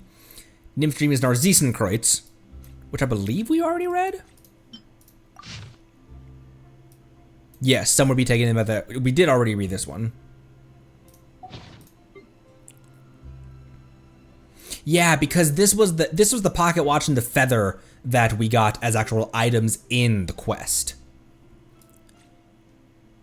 So it must have been Fragment of Harmonic Whimsy, right? Let me read the brief description first. An honorary medal in the shape of a blooming flower, adorned with blue stone and gold, it was once bestowed upon immortals. A feather accessory carved in the shape of the wings of the golden bees of legend. Yep, this is it. They seem to flutter with the slightest breeze. A timepiece made in imitation of the Wheel of Fate. It ceased turning long ago. A rhyton fired with copper at the base. Rhyton? Fired with copper at the base. That was once filled with fine wine from paradise. A mask once covered in gold leaf. Perhaps it is a relic from some ancient officer of the legions. It was the age when the fog of ignorance enveloped the high sea, when the people of many waters were yet unenlightened. Between the scarlet sands and the murky mountains, there was once a god who had lost his homeland. He was once a singer of the oases, but his ancient home had been lost beneath the awesome light of the Lord of the Blazing Sun. Unwilling to serve the Sand King's throne, the god who had lost his homeland chose the path of wandering. Below the lightless abyssal depths where the source where the source of all waters lies, is a city that no history has ever chronicled. This homeless one who had intended to make the high sea their grave accidentally intruded upon the ruins of the city older than land itself. Passing through endless corridors to the heart of the ruined temple, beneath a silver white cedar, he heard the whispers of the only living creatures left in that forgotten city, the golden bees encircling the silver tree. O traveler from afar, this is no happenstance, but the hand of fate that has brought you here.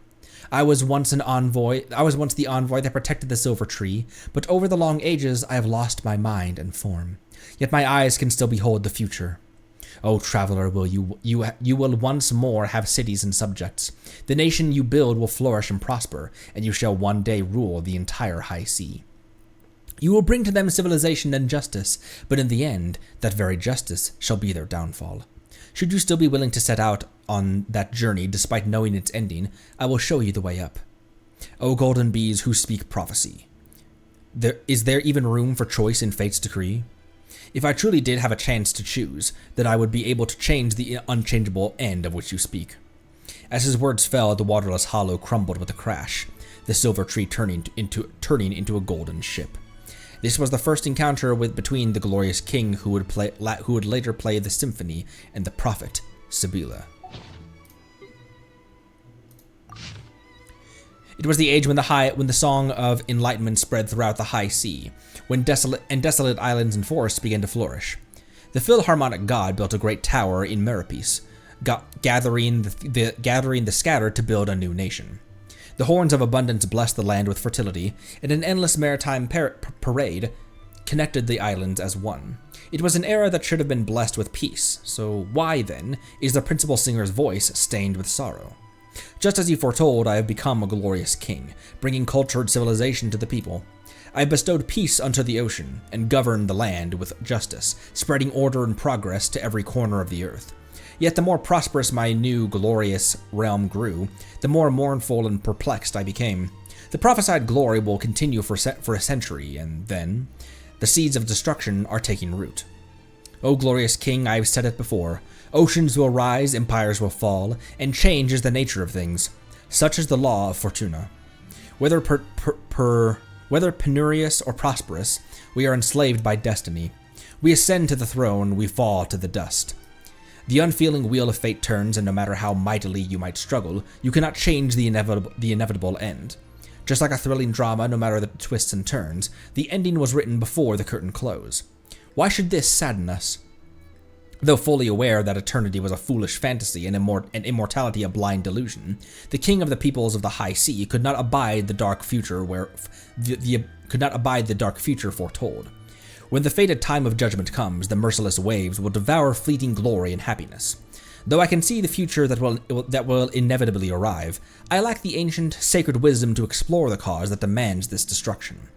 But I know, in the deepest depths of the lightless sea, in the realm where the primordial waters yet surge, the mistress of many waters lies imprisoned.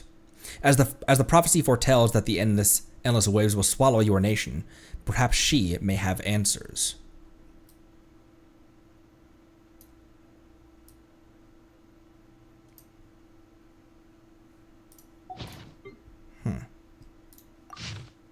It was the age when Grand Symphony had yet to be played, and the Golden Fleet had yet to set sail. To discover how the curse might be broken, the glorious king set out to find the source water. Blood and hatred pervaded beneath the high sea, for that was the kingdom where the Dragonborn dwelled. The Prince of Vishaps, who had once served the spirit of the ancient sea, now guarded the prison of the Mistress of Any Waters. It's another kind of parallel I drew to Ankanomia was the significance of ancient Vishaps. It was as if a war from the dawn of the time reignited, and the resulting battle boiled the seas for 30 days and 30 nights. It was only when exhaustion brought respite that the God King used music to voice his purpose. Unexpectedly, the Vishap Prince roared with laughter upon hearing this arrogative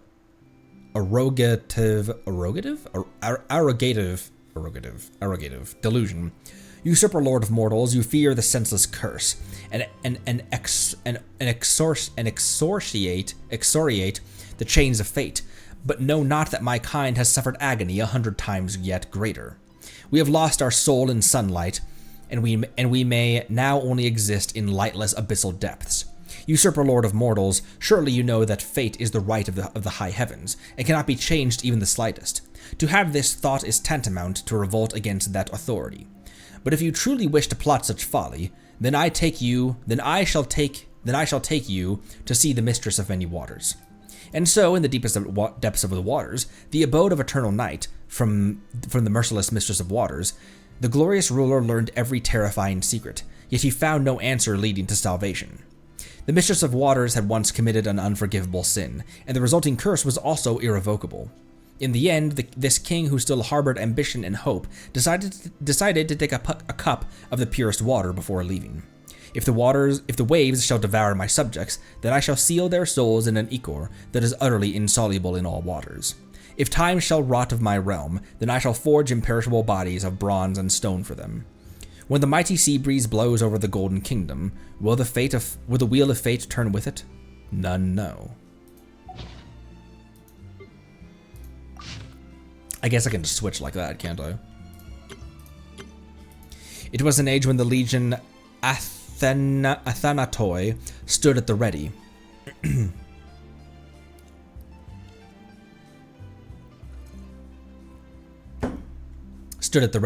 And wild poetry was sung upon the high sea.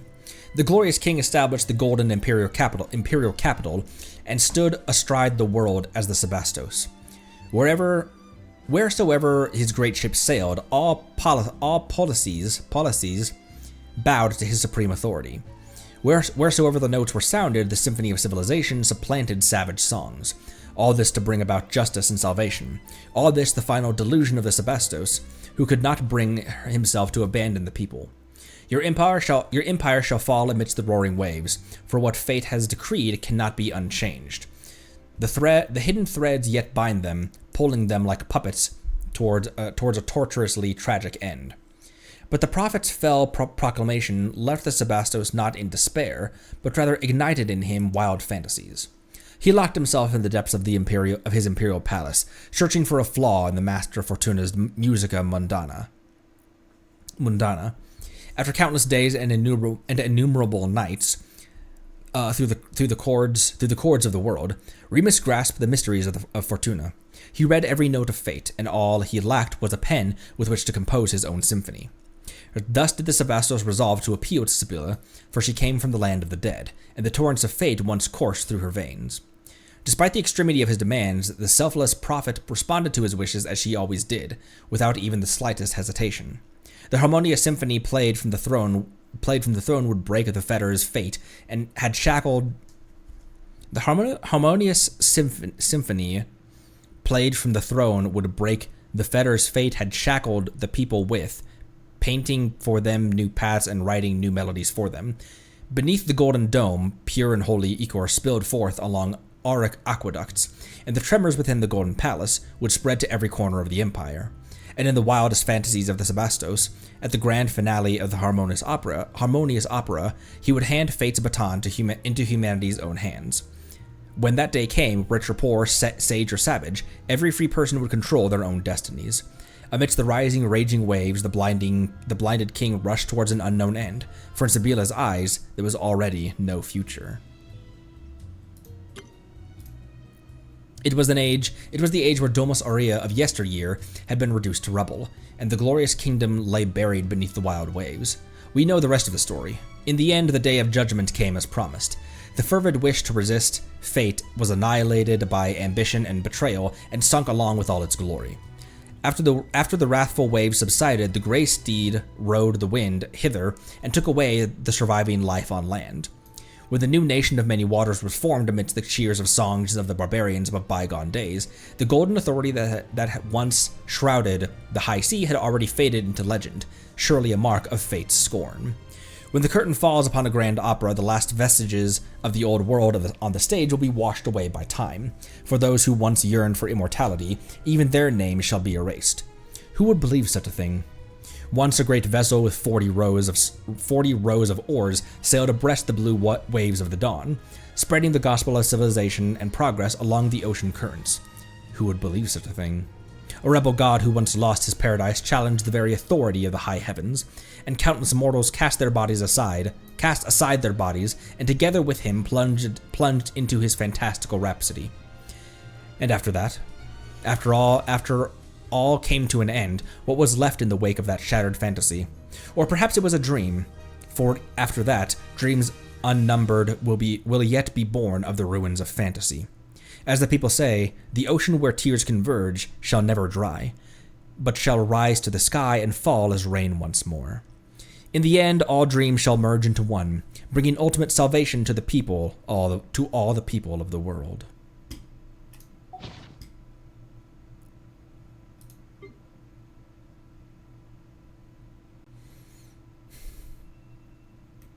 I'm not sure.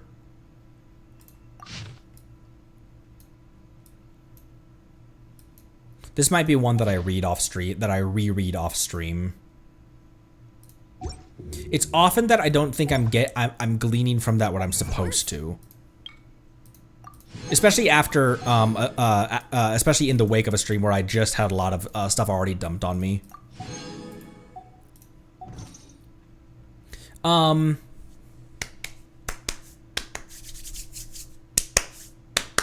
We are going to do some reactions tomorrow. Let's have tomorrow be a reaction stream, and then depending on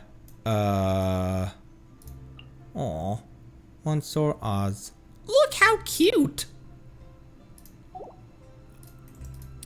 I can read these off stream. Yeah, I just like to read them on stream so that if there's huge, for example, there was one, I can't remember which one it was, but it was where we read about.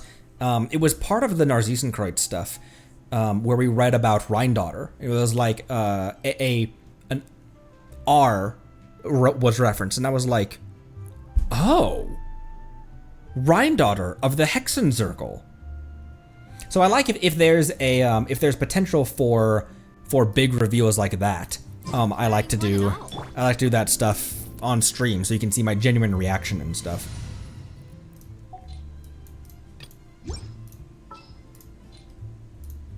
Did I give you? I gave you artifacts, didn't I?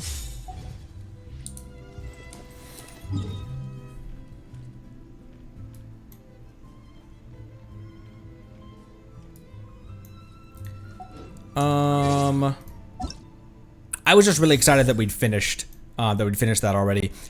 Notland probably not tomorrow. Not probably not. Notland, let's make Notland Monday. Let's keep to what I said before. Notland will be Monday. I'm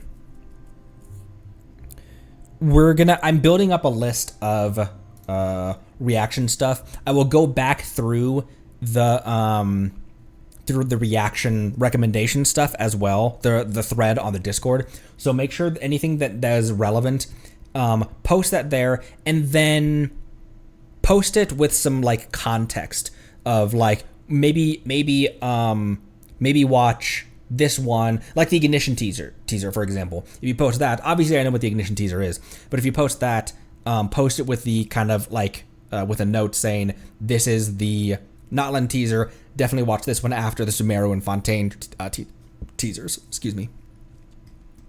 And then we got 4 days left on these events as well. So maybe tomorrow will be reactions and maybe like tidying up some reactions and stuff. I think I can't do it this stream because I really enjoyed voicing the deep voiced villain. It was a lot of fun. But as a result, my voice is kind of shredded today. Tomorrow, let's start tomorrow off by reading Moonlit Bamboo Forest and Records of Drayan. Those aren't super long reads, are they? Those are long overdue reads for me. And then we can do reactions and stuff like that, etc., etc. And then we've got 4 days remaining on this event. That's not.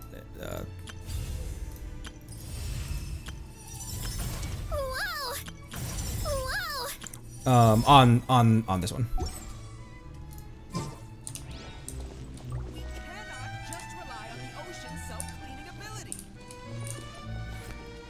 Okay,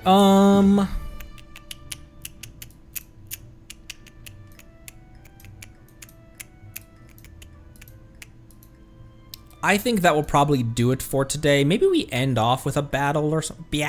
Maybe we end off with a battle or something. Let's fight some stuff over here.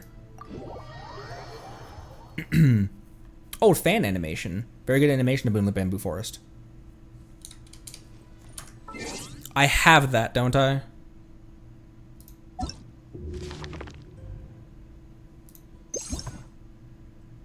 And I have it in full. I have it in full. It's a read, however, that's not terrible, honestly. Wonder how long that would take to read. That doesn't seem like it was much longer than when we just read with a fragment of harmonic whimsy.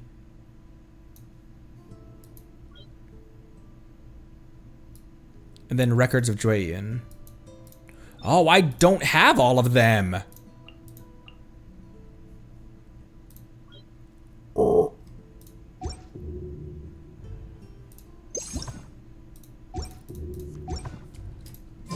Farina v. Oceanid, yeah.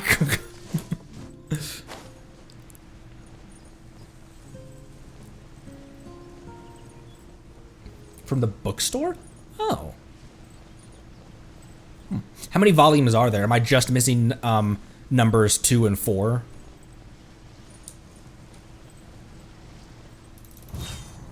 Ignorant and vulgar.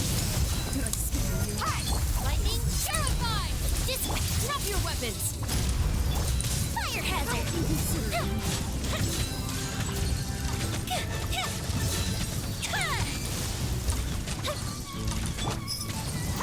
Oh, hey, your skill doesn't go down yet. Fun fact.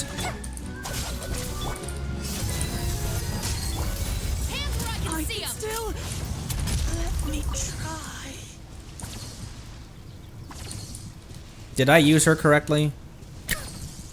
You said hold the hold E skill and only do that after a overload reaction, because then she gets the charge ball right here.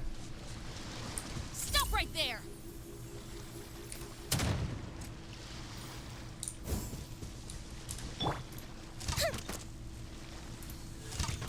What are you shooting at, Yomiya? Oh, this thing that used to be here. Charge balls needed to get the attack buff. Okay. I just wanted to fight something.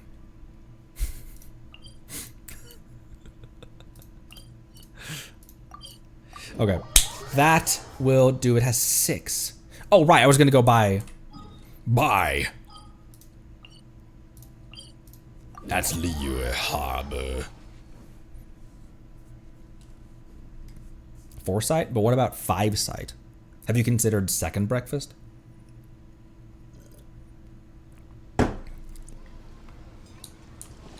There's still 2 world quests I haven't done in Liyue Harbor.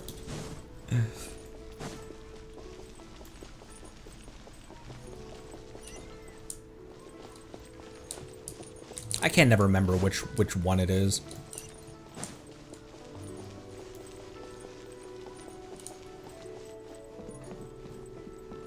So, are you buying or not?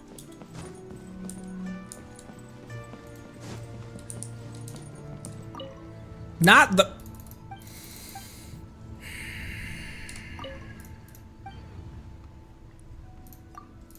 I'm looking to buy some books. Oh.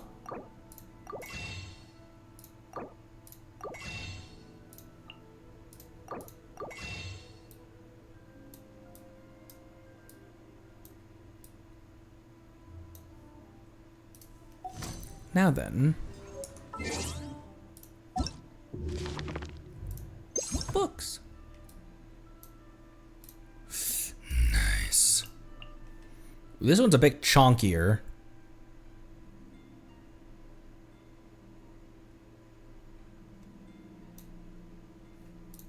I don't know. I'll decide whether we're gonna read those on stream. Have you ever kept goldfish as pets? They're very cute. Anyone had a goldfish? I never had a goldfish, but my sister had a goldfish. More like a fold fish, am I right? Who's our target this time?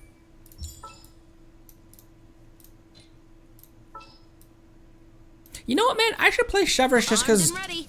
Just because I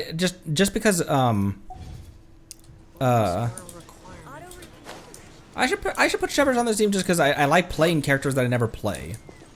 Just I want to play a character that I never play. Final warning.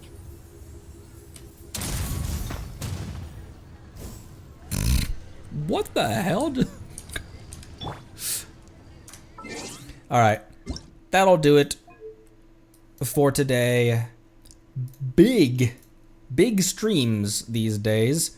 So yeah, tomorrow I think we're doing some reaction stuff and some more kind of like tidy up in preparation for Natlan. So, wow, I'm. Look how. Where's the little dude? Oh, it's still flying.